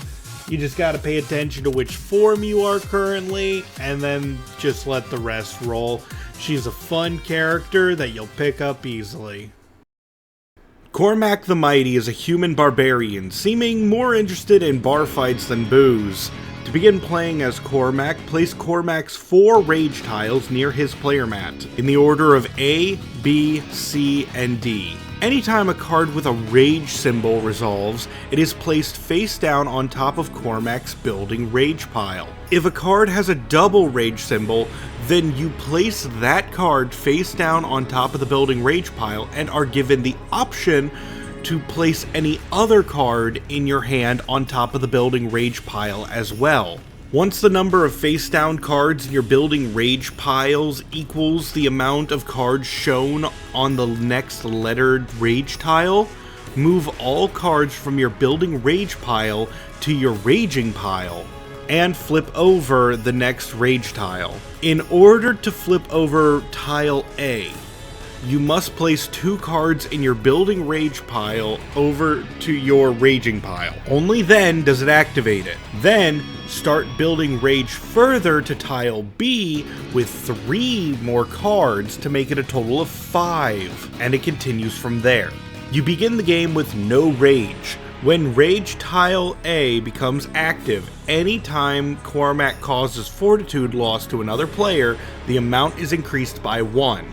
At rage tile B, rage tile A's effect is removed and replaced with Cormac dealing an additional 2 damage of fortitude loss when dealing fortitude loss, but comes with the downside of any time Cormac adds alcohol content, Cormac gains an additional point of alcohol content. Upon reaching rage tile C, remove rage tile B's effect. It is then replaced with Cormac dealing 3 additional fortitude loss whenever he causes fortitude loss. At the cost of any time Cormac gains alcohol content, he gains an additional 2 alcohol content.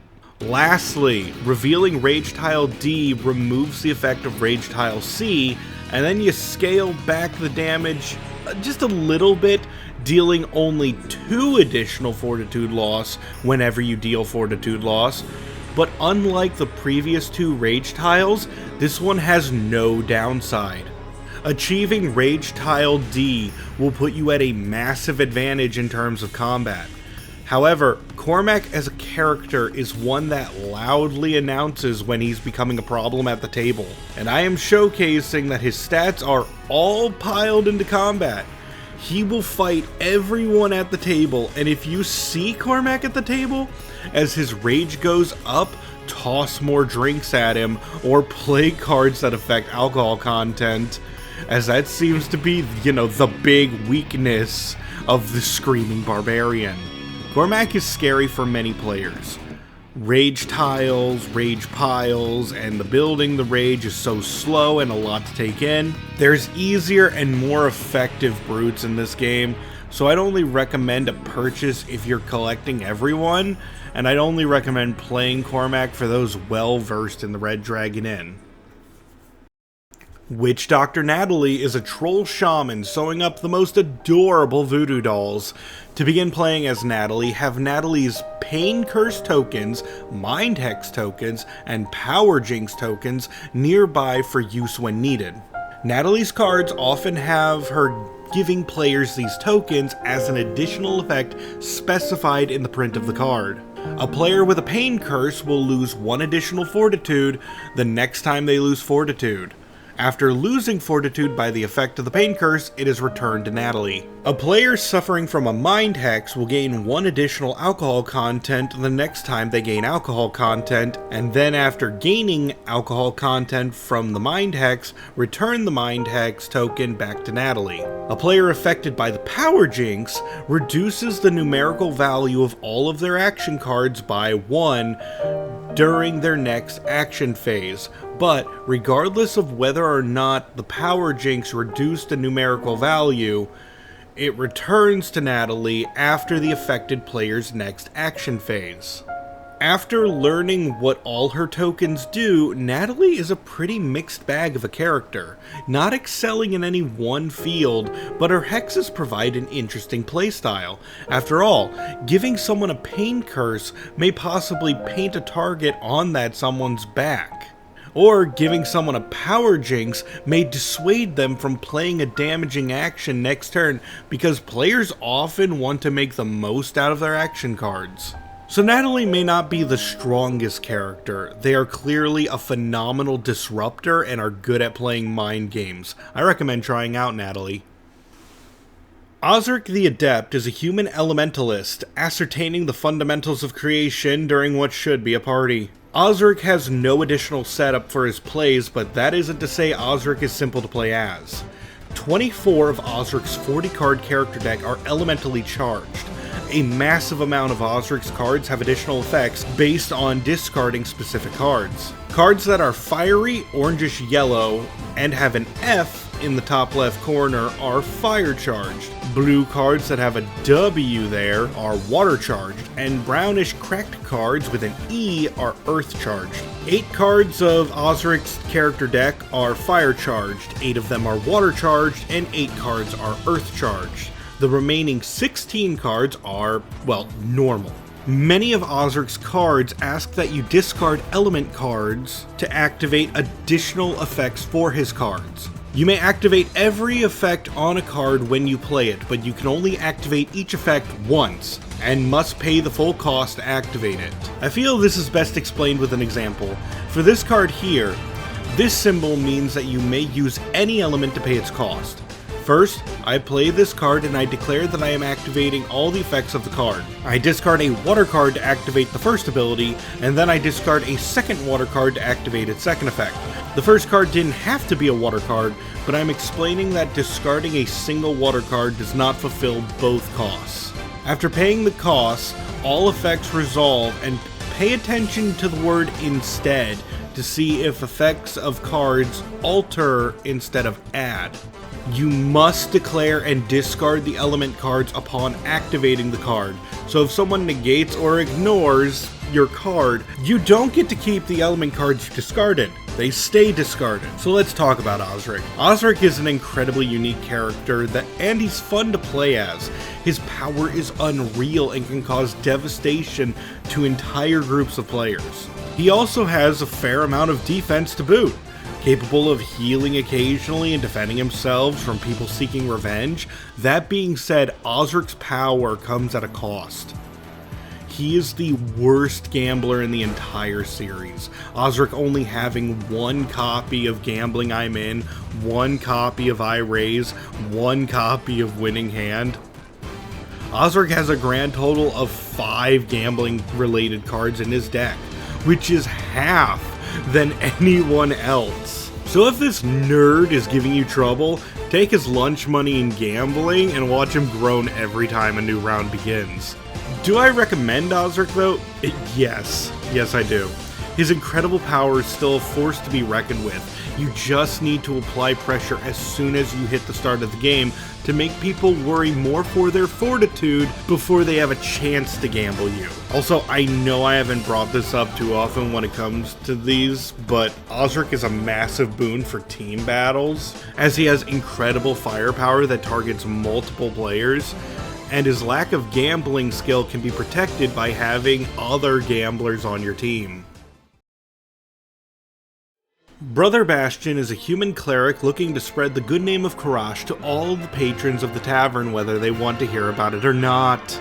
To start playing as Brother Bastion, first have his prayer tokens nearby, and then you take his prayer deck and shuffle it. Afterwards, draw 3 cards from it and place them face down in front of his player mat. The 6 prayer cards that you did not use will not be used for the rest of the game, so you may place them out of reach.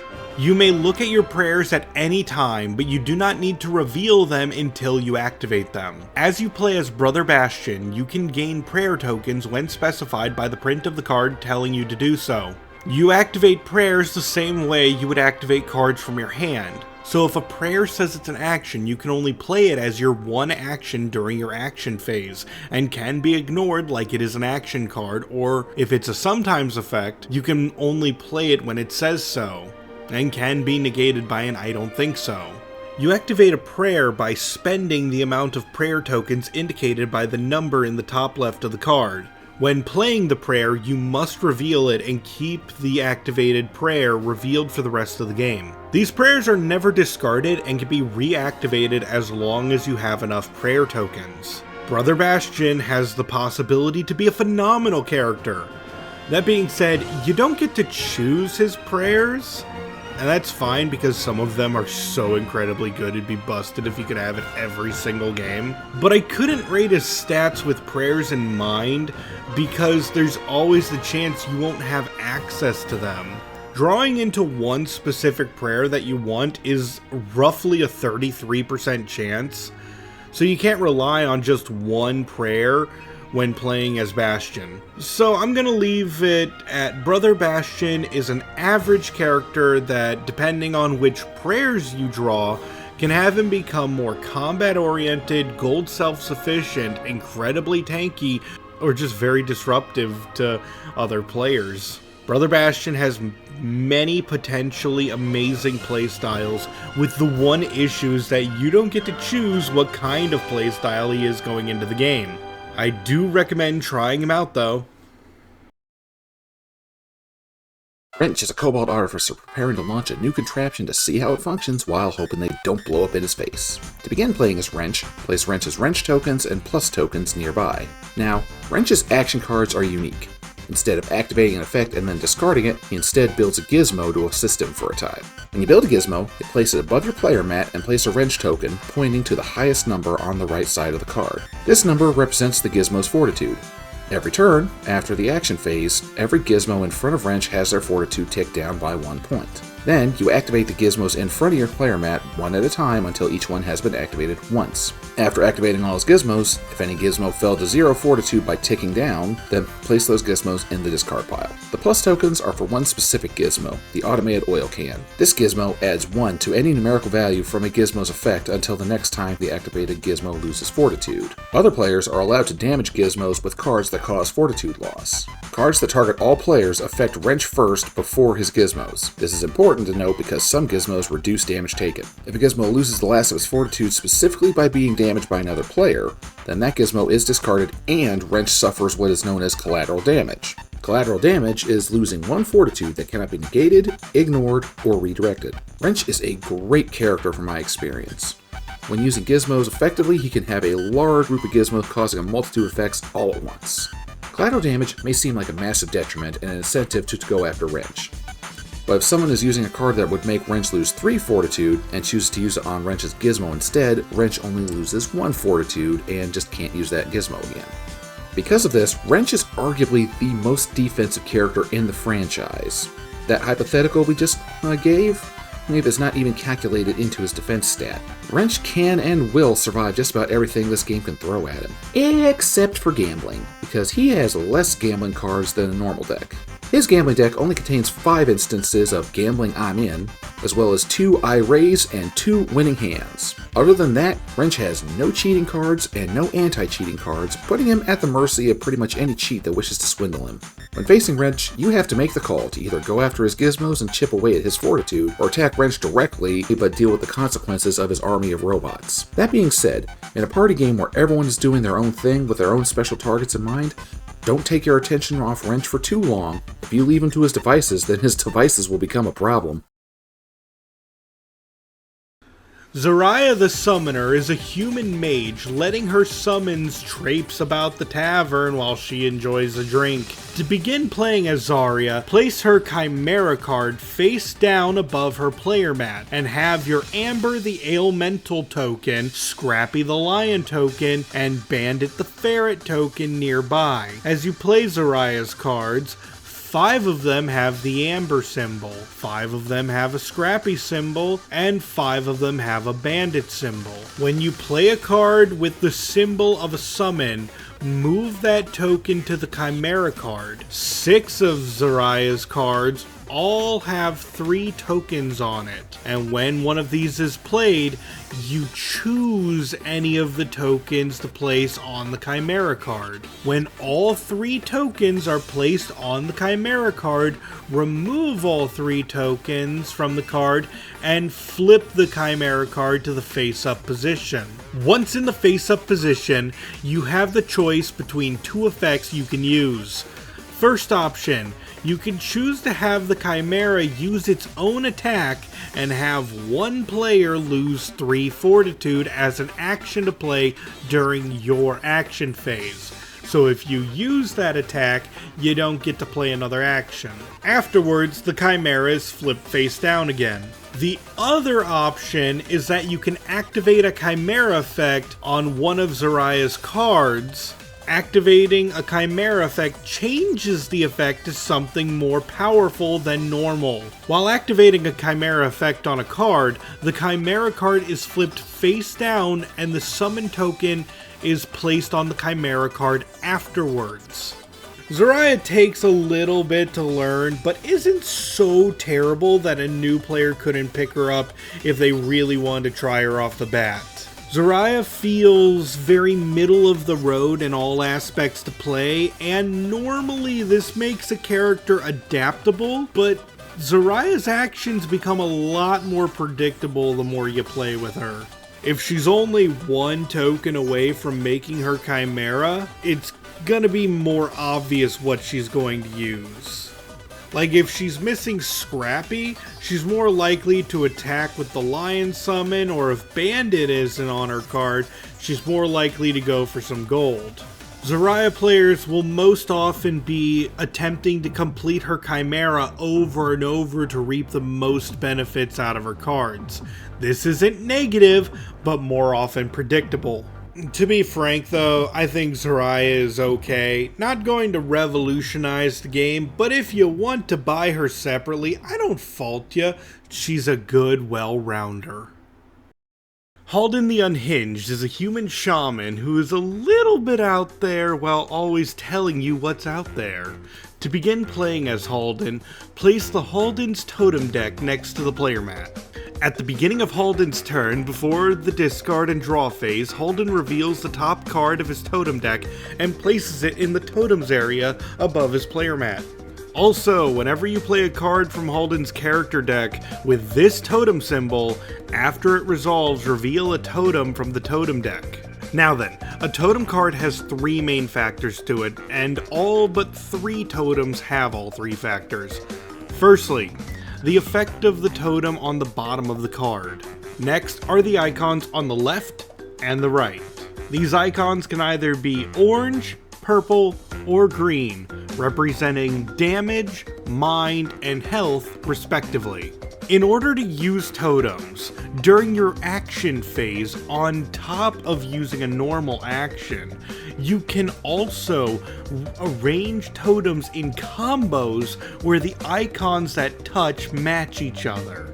Also know, rotating the totem to have the, icons suddenly match, no, it doesn't work that way, okay? It doesn't work that way. I have to word this part very carefully because this is the confusing part that trips people up when playing Halden. When you arrange a combo, every totem card that has its right icon touching another totem's matching left icon will activate in the combo. So if you have a setup that looks like this and choose to activate this combo, then all 4 effects will activate as one action. This part is important. Be sure to communicate to the other players that you must declare the target of each effect before they can play cards to respond with. Otherwise, you might just change the target of each totem depending on their response cards. So if a player negates the effect of the totem combo because of one of its effects, then the whole totem combo is stopped. If a player ignores one part of the totem combo, they ignore the entire combo that is aimed at them. Halden's totems are rather difficult to understand, and everyone needs to pay attention to Halden's player as he directs and informs what his combos and what he needs to keep track of for every totem as he shuffles them around, having to pick either shorter combos that use more cards but do quick effects, or go for longer and stronger combos that run the risk of being ignored. If you're facing Halden, remember to check the totems currently in front of him so you can prepare. After all, you just need to ignore one of any effect of the combo to ignore the whole combo. Halden is not easy to get the hang of, and probably one of the more complicated characters in the game, especially having to explain him to others. After a few rounds with him, I still struggle to figure out what strategy is best when using him. My only advice for this character in particular is that if you are only casually playing the Red Dragon Inn, you should probably avoid this character. He is extremely confusing when it comes to explaining him to other players. The concept of totems themselves are pretty easy to understand, but how the whole combo system works, I've rarely run into a pleasant conversation regarding how they work. Just avoid him if you can. But I mean, if he looks like your speed, go for it. Kronos the Time Mage is a human mage partying through the 4th dimension from the Red Dragon Inn Battle for Greyport. Included as a bonus character from another one of Slugfest Games' games, Kronos the Time Mage is a character with no additional rules and no additional setup. Kronos is a strong character despite having no gimmicks. His defense is pretty average, and his combat and gambling are quite high for someone who has no bonus rules. This just makes him a really decent character, whether the game is a gambling free-for-all or a bar brawl. So if you're asking if Kronos is a good character to play as, I would say very much so. In fact, Kronos was the first character I played when I first started playing the Red Dragon Inn, because he was wearing purple and I thought he looked cool and my friend said he was easy to play as. That being said, I can't really recommend buying the entirety of Battle for Greyport for this one character. I mean, if you were already buying Battle for Greyport, then bonus. But they don't really have any extra powers or anything, so again, if you just want to play Kronos, I don't really recommend getting the physical version unless you really want Battle for Greyport as well. But hey, if you do see Kronos, play as him. He's a really easy character to learn. Give him some love sometime. I like this guy.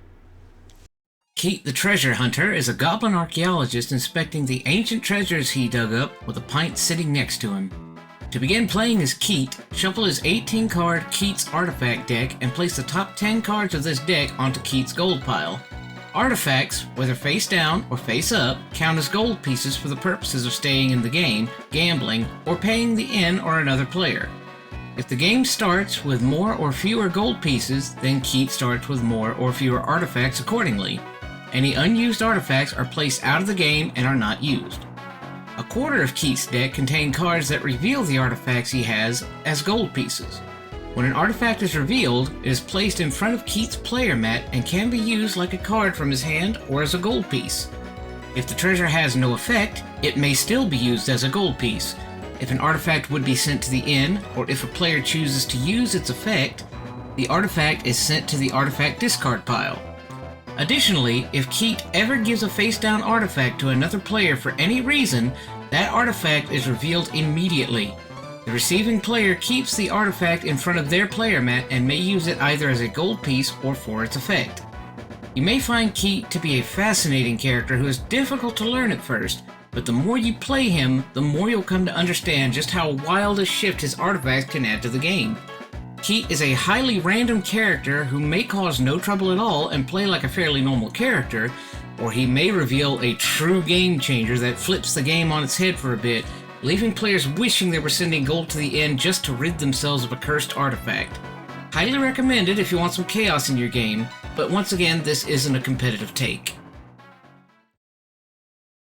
Nitral the Sapper is a goblin bomber hoping that tonight's outing doesn't blow up in her face. All you need to start playing as Nitral is her Nitral's Bombs deck, shuffled and placed near the center of the table so everyone can reach it when necessary. As you play Nitral, she, or another player, will often be forced to draw from her bomb deck, frequently resulting in either herself or someone else exploding and causing havoc throughout the game. It's hard to give precise advice on how to deal with these bombs because they will occasionally hurt Nitral herself or cause game-altering plays entirely by accident. Your best approach when playing Nitral is to let the bombs do the work and throw them at anyone and everyone you can. Some may end up costing you fortitude or turn out to be duds, but that's where all of her real damage and disruption comes from. And if you're dealing with a Nitral player, duck and cover. Nitral is easy to learn and easy to play. If your goal isn't always to win and you mostly want to cause panic, she's a fun character to bring to the table. The magnificent Adonis, Bawd of the Ages, is a human bawd that is the main character of the Red Dragon Inn franchise, and we'll make sure everyone knows it. Even if it's not true. To begin playing as Adonis, place his instrument tokens with their unbroken sides up above the player mat. These being the flute token, the drum token, and the lyre token. When Adonis plays his cards, he may use additional effects with a couple of his cards, as long as his instruments remain unbroken. To be exact, there's 2 cards that gain a bonus from having a flute, 2 that resonate with the drum, and 2 will have an additional use with the lyre. However, what is arguably even more useful than playing your instruments is smashing your instruments. If you have any instruments that are not smashed, when you play a smash effect, which are on 8 of Adonis's cards, you can choose to use the smash effect instead of the regular effect by flipping over one instrument of your choice to its broken side. These are far stronger abilities that make Adonis a real threat combat-wise. Smash every instrument you have to deal as much damage as possible to your enemies. There are even 2 cards in the deck to replace your smashed instruments, but that's just an excuse to smash even more instruments. Adonis is pretty awful defensively. He also isn't the best at gambling, and also doesn't really mess with drinks. Honestly, despite the limitations of his smash mechanic, that being he only has so many instruments he can smash, he's only slightly more aggressive than most others. Adonis is that kind of character that I might play when I pick random and don't mind being a ham of a character, but I'll pass on him in most instances. The Lich King is a skeleton mage planning his next dungeon encounters against those pesky heroes that are always thwarting him. The Lich King is unlike any other character thus far in the franchise, so I'm going to say right off the bat that he is not for beginners.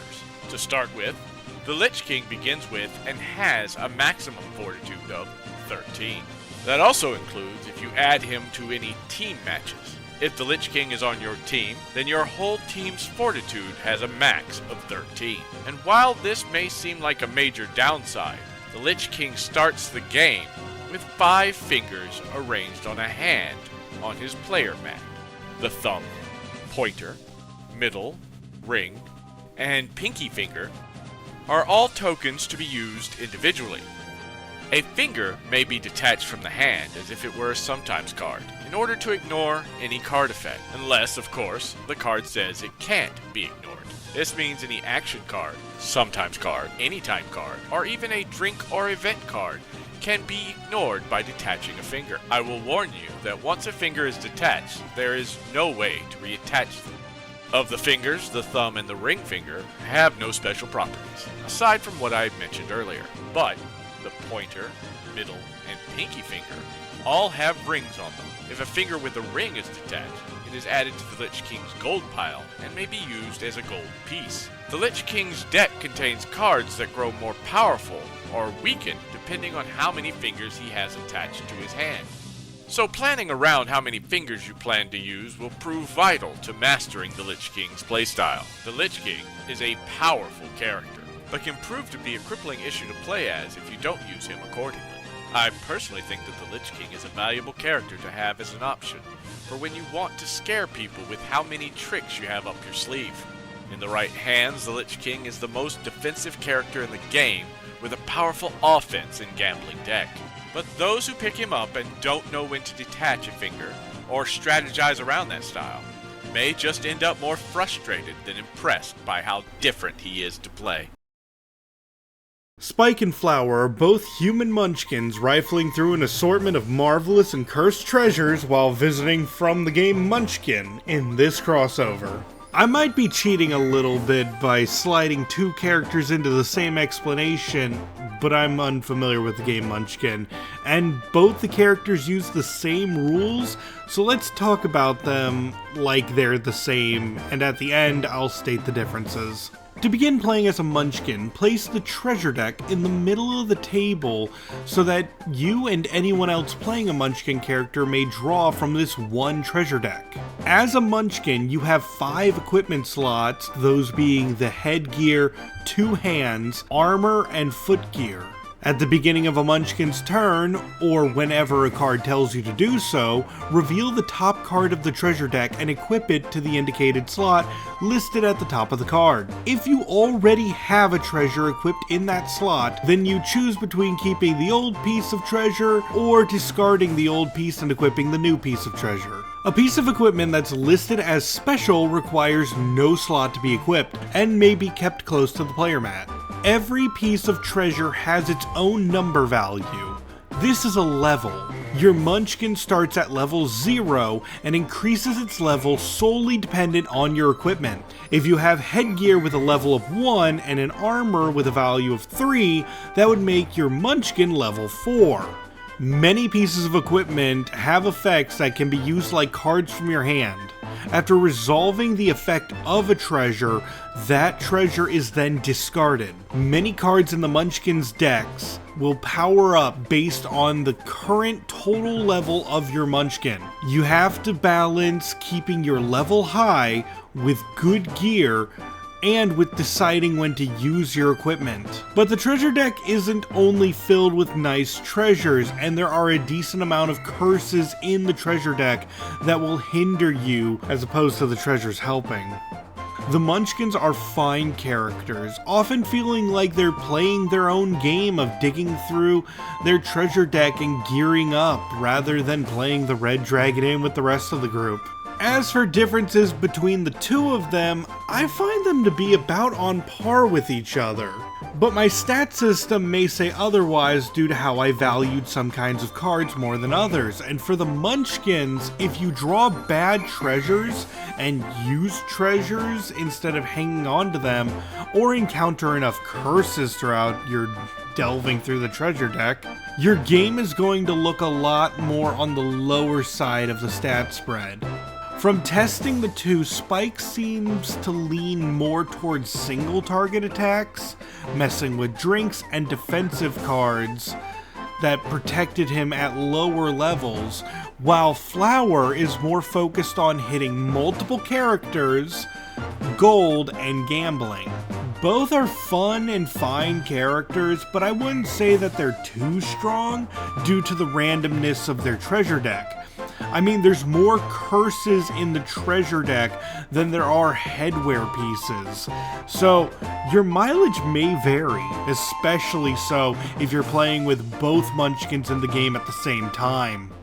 Ohava the Grand Cleric is an elven cleric, attempting to bring harmony to the divines, even in the rowdiest of parties. To begin playing as Ohava, place down her 4 divine cards in front of her.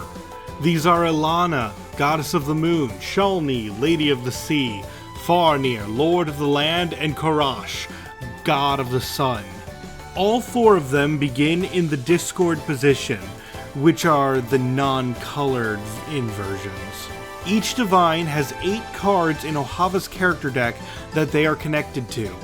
These both have the icon associated with that divine and color-coded as well to make it easier to tell which card goes to which divine.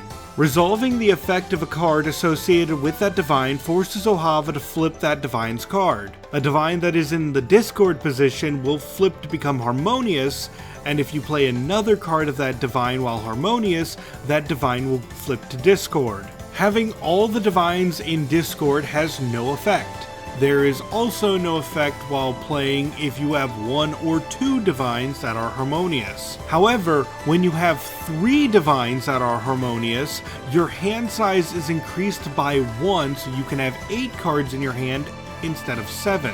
This is actually a really good effect to have. It's never a bad thing to have more cards in your hand. Having all 4 divines gives Ohava the very powerful effect of all the numerical effects of Ohava's character cards are increased by 1, and this is in addition to the increased hand size. I need to emphasize here that it's Ohava's character cards specifically that get powered up, but that's still an incredibly powerful effect. Harmonizing at least 3 divines is a priority for Ohava players. An increased hand size, statistically speaking, always yields more options, but having 4 divines in harmony is preferable, of course. If you're facing Ohava, the best times to target her are when she has 3 or 4 divines in harmony, as she may be reluctant to play a sometimes card that could send a divine to discord, or if she does, it will stop her from capitalizing on the situation. I recommend Ohava for moderately experienced players. Morgoth the Blessed is a human blackguard wishing to destroy all who oppose him. To begin playing as Morgoth, place Banefall's Blessing in the middle of the table so that anyone can reach it. As you play Morgoth's character cards, they frequently state that at least one player gets a blessing. When a player gets a blessing, they draw 1 card from Banefall's Blessing and add it to their hand. This counts towards hand size, so hanging on to too many blessings may throw you off. A blessing card may be played as a card from the hand. Pay attention if it's an action, sometimes, or anytime card. However, any blessing with a red heart with a number value inside it near the upper left hand side of the card. You may play that blessing as an anytime effect to gain the fortitude equal to the amount listed on that heart. If a blessing has both a heart and an effect, then you must choose between the 2. You can't have both, alright? Morgoth is incredibly powerful, focused, and nearly entirely into damaging others in one shape or form. While the blessings do help to mitigate the damage. It's not much, but it's some. I promise you, it's not enough. If you're playing as Morgoth, the strategy is to hit him hard, hit him fast, and hit him often. Blessings be damned. Prove your worth as the greatest of them all. And if you're up against Morgoth, you're gonna have to roll with the punches or the stabbings, but you may use blessing to the best of your ability. Do be careful not to get over them too quickly. Morgoth is a great choice for new players, especially the ones who wish to focus on more brawling, drinking, and a wee bit of gambling. Eagle-Eyed Sniper Piper is an elf ranger monitoring the tavern for enemy criminal activity, but that doesn't mean she won't have a drink or two with some of the patrons. Piper's character deck is only 35 cards instead of the standard 40, so along with the normal setup, place Piper's quiver next to her player mat. Now, when you first draw and when you draw cards from your discard and draw phase, before drawing any cards from your character deck, your first card you draw must be from Piper's quiver. If your hand is full, you don't draw a card from the quiver. Otherwise, Piper plays normally. Her arrows from her quiver are mostly action cards with a few sometimes cards, so a large amount of damage from Piper comes from the quiver quite frequently, especially since she's allowed to play as many arrow action cards as she wants during her action phase. That is, as long as she doesn't play a standard action card during the action phase. Expect shots from Piper nearly every turn because of this, or if not, then expect a volley. Piper is strong, consistent, and great for those that wish to strategize. She otherwise is a fairly standard character, a little tricky to get down at first, as having to explain when to draw from the quiver is a conversation Qaza has had to have more than once, and will expect to have again in the future. Here's some examples from him. One player thought it was getting an arrow every turn no matter what. One time someone thought they could draw as many arrows as they wanted for the character deck. And another player thought that a drink that tells you to draw 2 cards, let them draw first from the quiver. Bad Dog Rip Snarl is a human werewolf let off his leash and partying at the tavern now. To play as Rip Snarl, place his form marker with the human side face up and keep Rip Snarl's Fury tokens nearby. As you play Rip Snarl, there are cards that allow you to gain Fury and cards that allow you to change form. While Rip Snarl is a human, he may gain Fury by playing a card that tells him to do so. Upon gaining Fury, you would take the Fury tokens and place it on Rip Snarl's form marker. Rip Snarl can only gain Fury in human form and can only have a maximum of 3 Fury. Upon changing forms, any Fury Ripsnarl had on his form marker is removed, and for each marker removed this way, Ripsnarl picks a player, and that player loses 1 fortitude. These Fury attacks count as action cards played by Ripsnarl, and can be used against all different people, or all against the same person, or any mix of the two. Some cards are more powerful while in wolf form, but as stated, you can't gain Fury in wolf form, so you'll have to balance how often you switch and make plans on the best time to change and take advantage of both your human and wolf forms. Ripsnarl is a combative character, and the form changing provides no major downsides except for not gaining Fury exactly how you wish. Or maybe your cards aren't fully powered up a lot, but that's not that detrimental, all things considered. Ripsnarl is a wonderful character that I enjoy playing as from time to time. He's not my most favorite, but I thoroughly enjoy watching him go wild.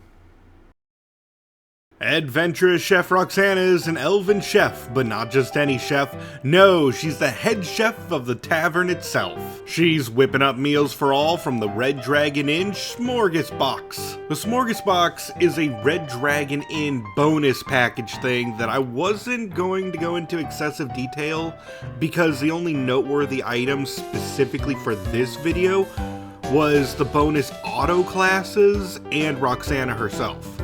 To start playing as Roxana, place the Roxana's recipes next to her player mat. At the beginning of Roxana's turn, you reveal the top card of Roxana's recipe deck and place it in the available recipe area above the player mat. If a recipe is already there, you may replace it with the new one or keep the one you already have. The recipe you decide not to keep is flipped face down and placed on the bottom of the recipe deck. Now for ingredients. On Roxana's cards are icons representing different ingredients. These are vegetable, meat, and sauce. After resolving the effect of a card with these icons on them, instead of discarding the card, you place it above the player mat in the cutting board section. Make 1 pile for veggies, 1 pile for sauces, and 1 pile for meat. If a card has this cleaver icon, that means you may optionally take a card from your hand with an ingredient icon and place it directly onto the cutting board without activating its effect. But what about recipes? Every recipe requires at least 2 ingredients to play. If you have enough of the required ingredients for a recipe, which is listed on the top right of the corner of the recipe card, you then take the recipe card into your hand and may play it as though it were a normal card by removing the required ingredients from the cutting board and placing them into the discard pile. After the recipe has been completed, place the recipe card into the character deck discard pile so that if the deck ever reshuffles, the recipes end up in her reshuffled character deck. If you're ever playing as Roxana and you just have so many ingredients that you just don't know what to do with them all, or maybe you just have like all of one ingredient, we do have the Smorgasbord card located next to the player mat as well. The Smorgasbord card will allow you to use any 3 ingredients at any time, discarding them and drawing 1 card from your character deck. I only recommend using that if you are just like, so you have way too many ingredients of one kind. I mean, it's better to have everything balanced out because you only really need 1 of each thing. I don't know if there's any recipes that require 2 of the same ingredient. So if you just end up with like 6 vegetables and 1 of each of the other 2, it might be a good idea to use the Smorgasbord. Roxana requires a lot of setup and explanation, so I only recommend her to very advanced players. But that being said, the Smorgasbox itself is rather pricey for just 1 character if that's all you're interested in. So I'd say pass on Roxana unless you're an advanced player or a collector. Else, it's kind of difficult to explain to newer players about how you discard. You don't actually discard, but you can use the cleaver to not play more cards, but instead not exactly discard them. You just kind of discard your own hand, and like I said, it's not actually discarding. You're placing them in the ingredients section, but you can't use them that way. Look, not for new players, okay? She has so many of her own mechanics that I can't recommend her to newer players, but I believe that she's incredibly fun to play if you're advanced enough to give her a shot. Evil Pookie is an uninvited nuisance, portaling his way in from another dimension and inviting all of his friends to join the party. To play as Evil Pookie, place the Doppelganger's deck next to his player mat.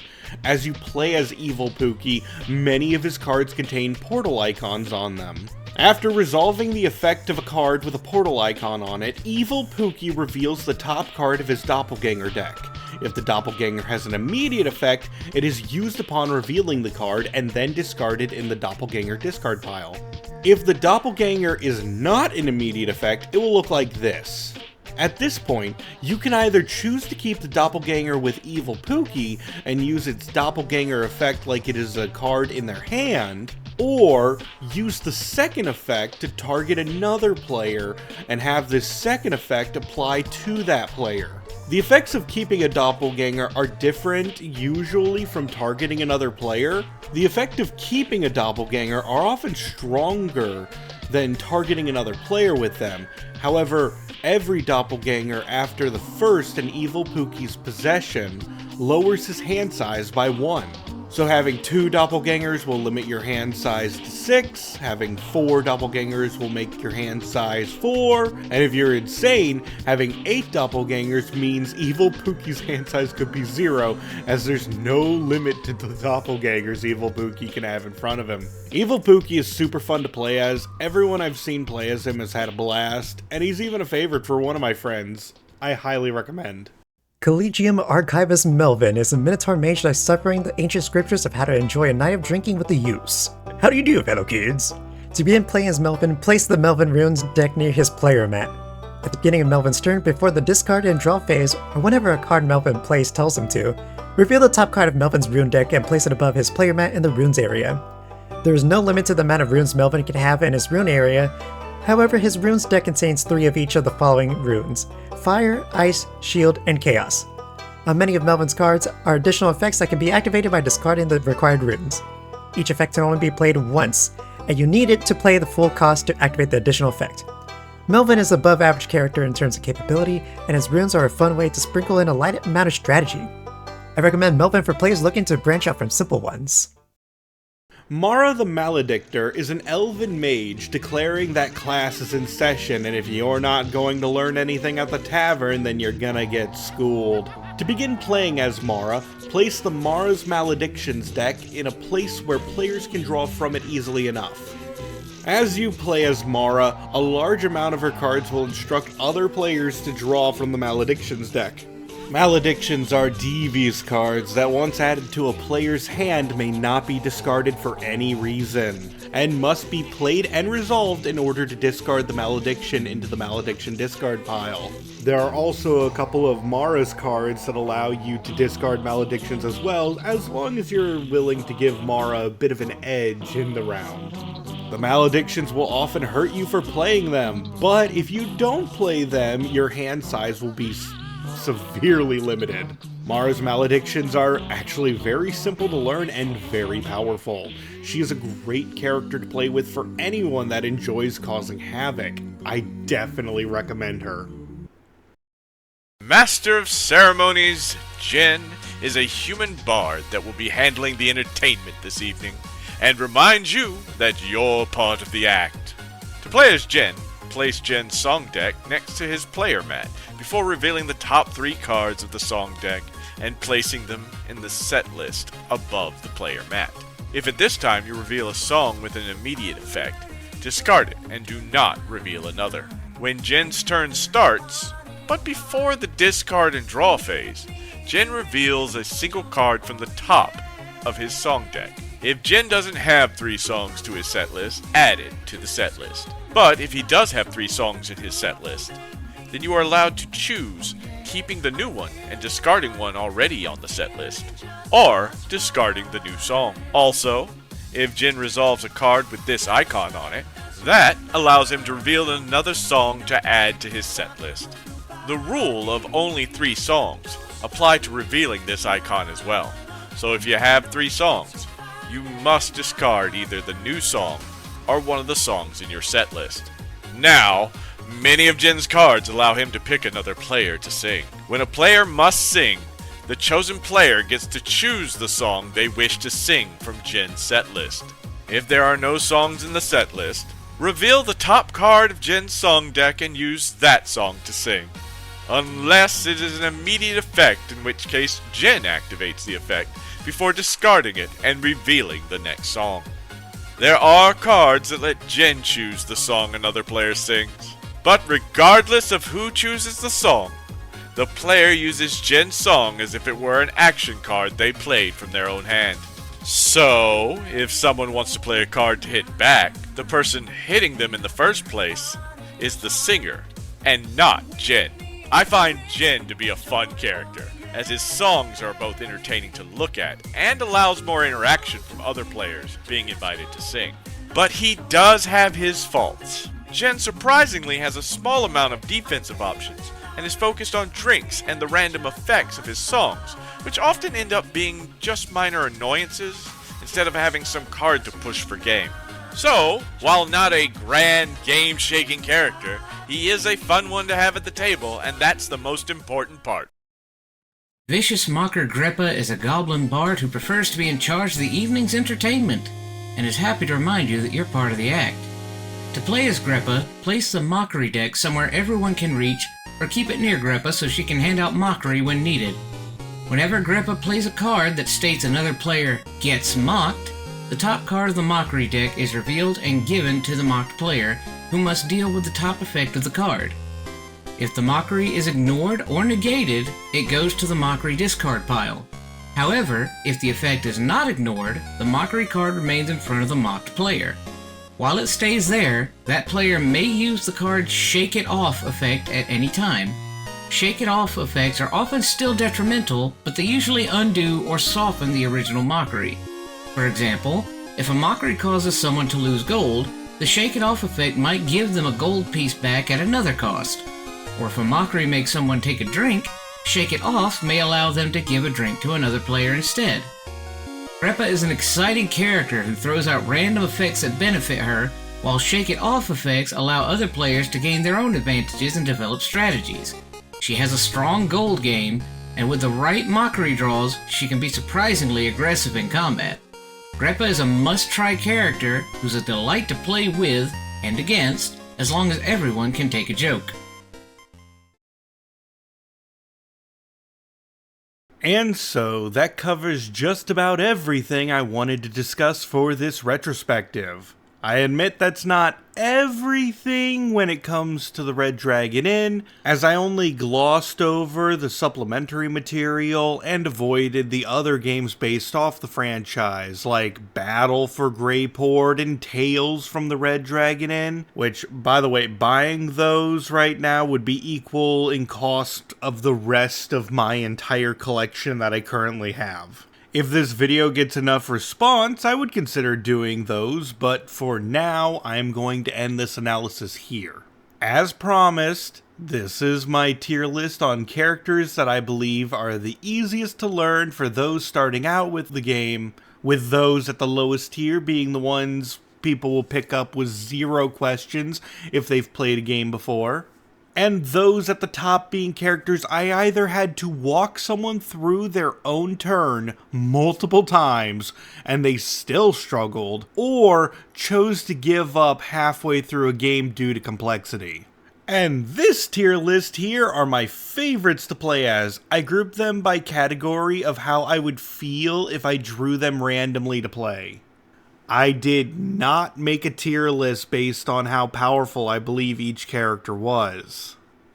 This project took me months to do. I had fun, and this was a valuable learning experience for me. I am looking forward to making more large video projects. But for now, if you feel like it, you can do that subscribing thing if you want to keep up with what the Tricksters of the Trade are up to. Join the Discord, leave a comment. Do we still tell people to ring the bell? I don't know what we do. I was happy to share this little game with all of you guys. I am sure most people watching this already know the game very well, but even so, I hope you enjoyed the ramble. I will probably be making a second, smaller video when the Red Dragon Inn 10 finally drops. Keep in mind, it won't drop the same day because I'm not part of the beta testers. I'm only going to be reviewing the final product. And I believe it's going to have 2 new variants to the game, so I will have to learn those and play them a few times with my group to see how we feel about it, you know. But to everyone who watched this video and to all of those who helped me make it, take care and cheers. This has been your host, Qaza Raspel, signing out. Anyway, let's see. We had a lot of fun. Everyone got lines except for... Oh, wait, Slurp!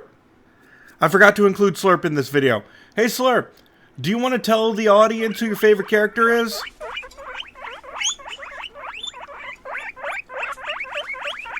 Nah.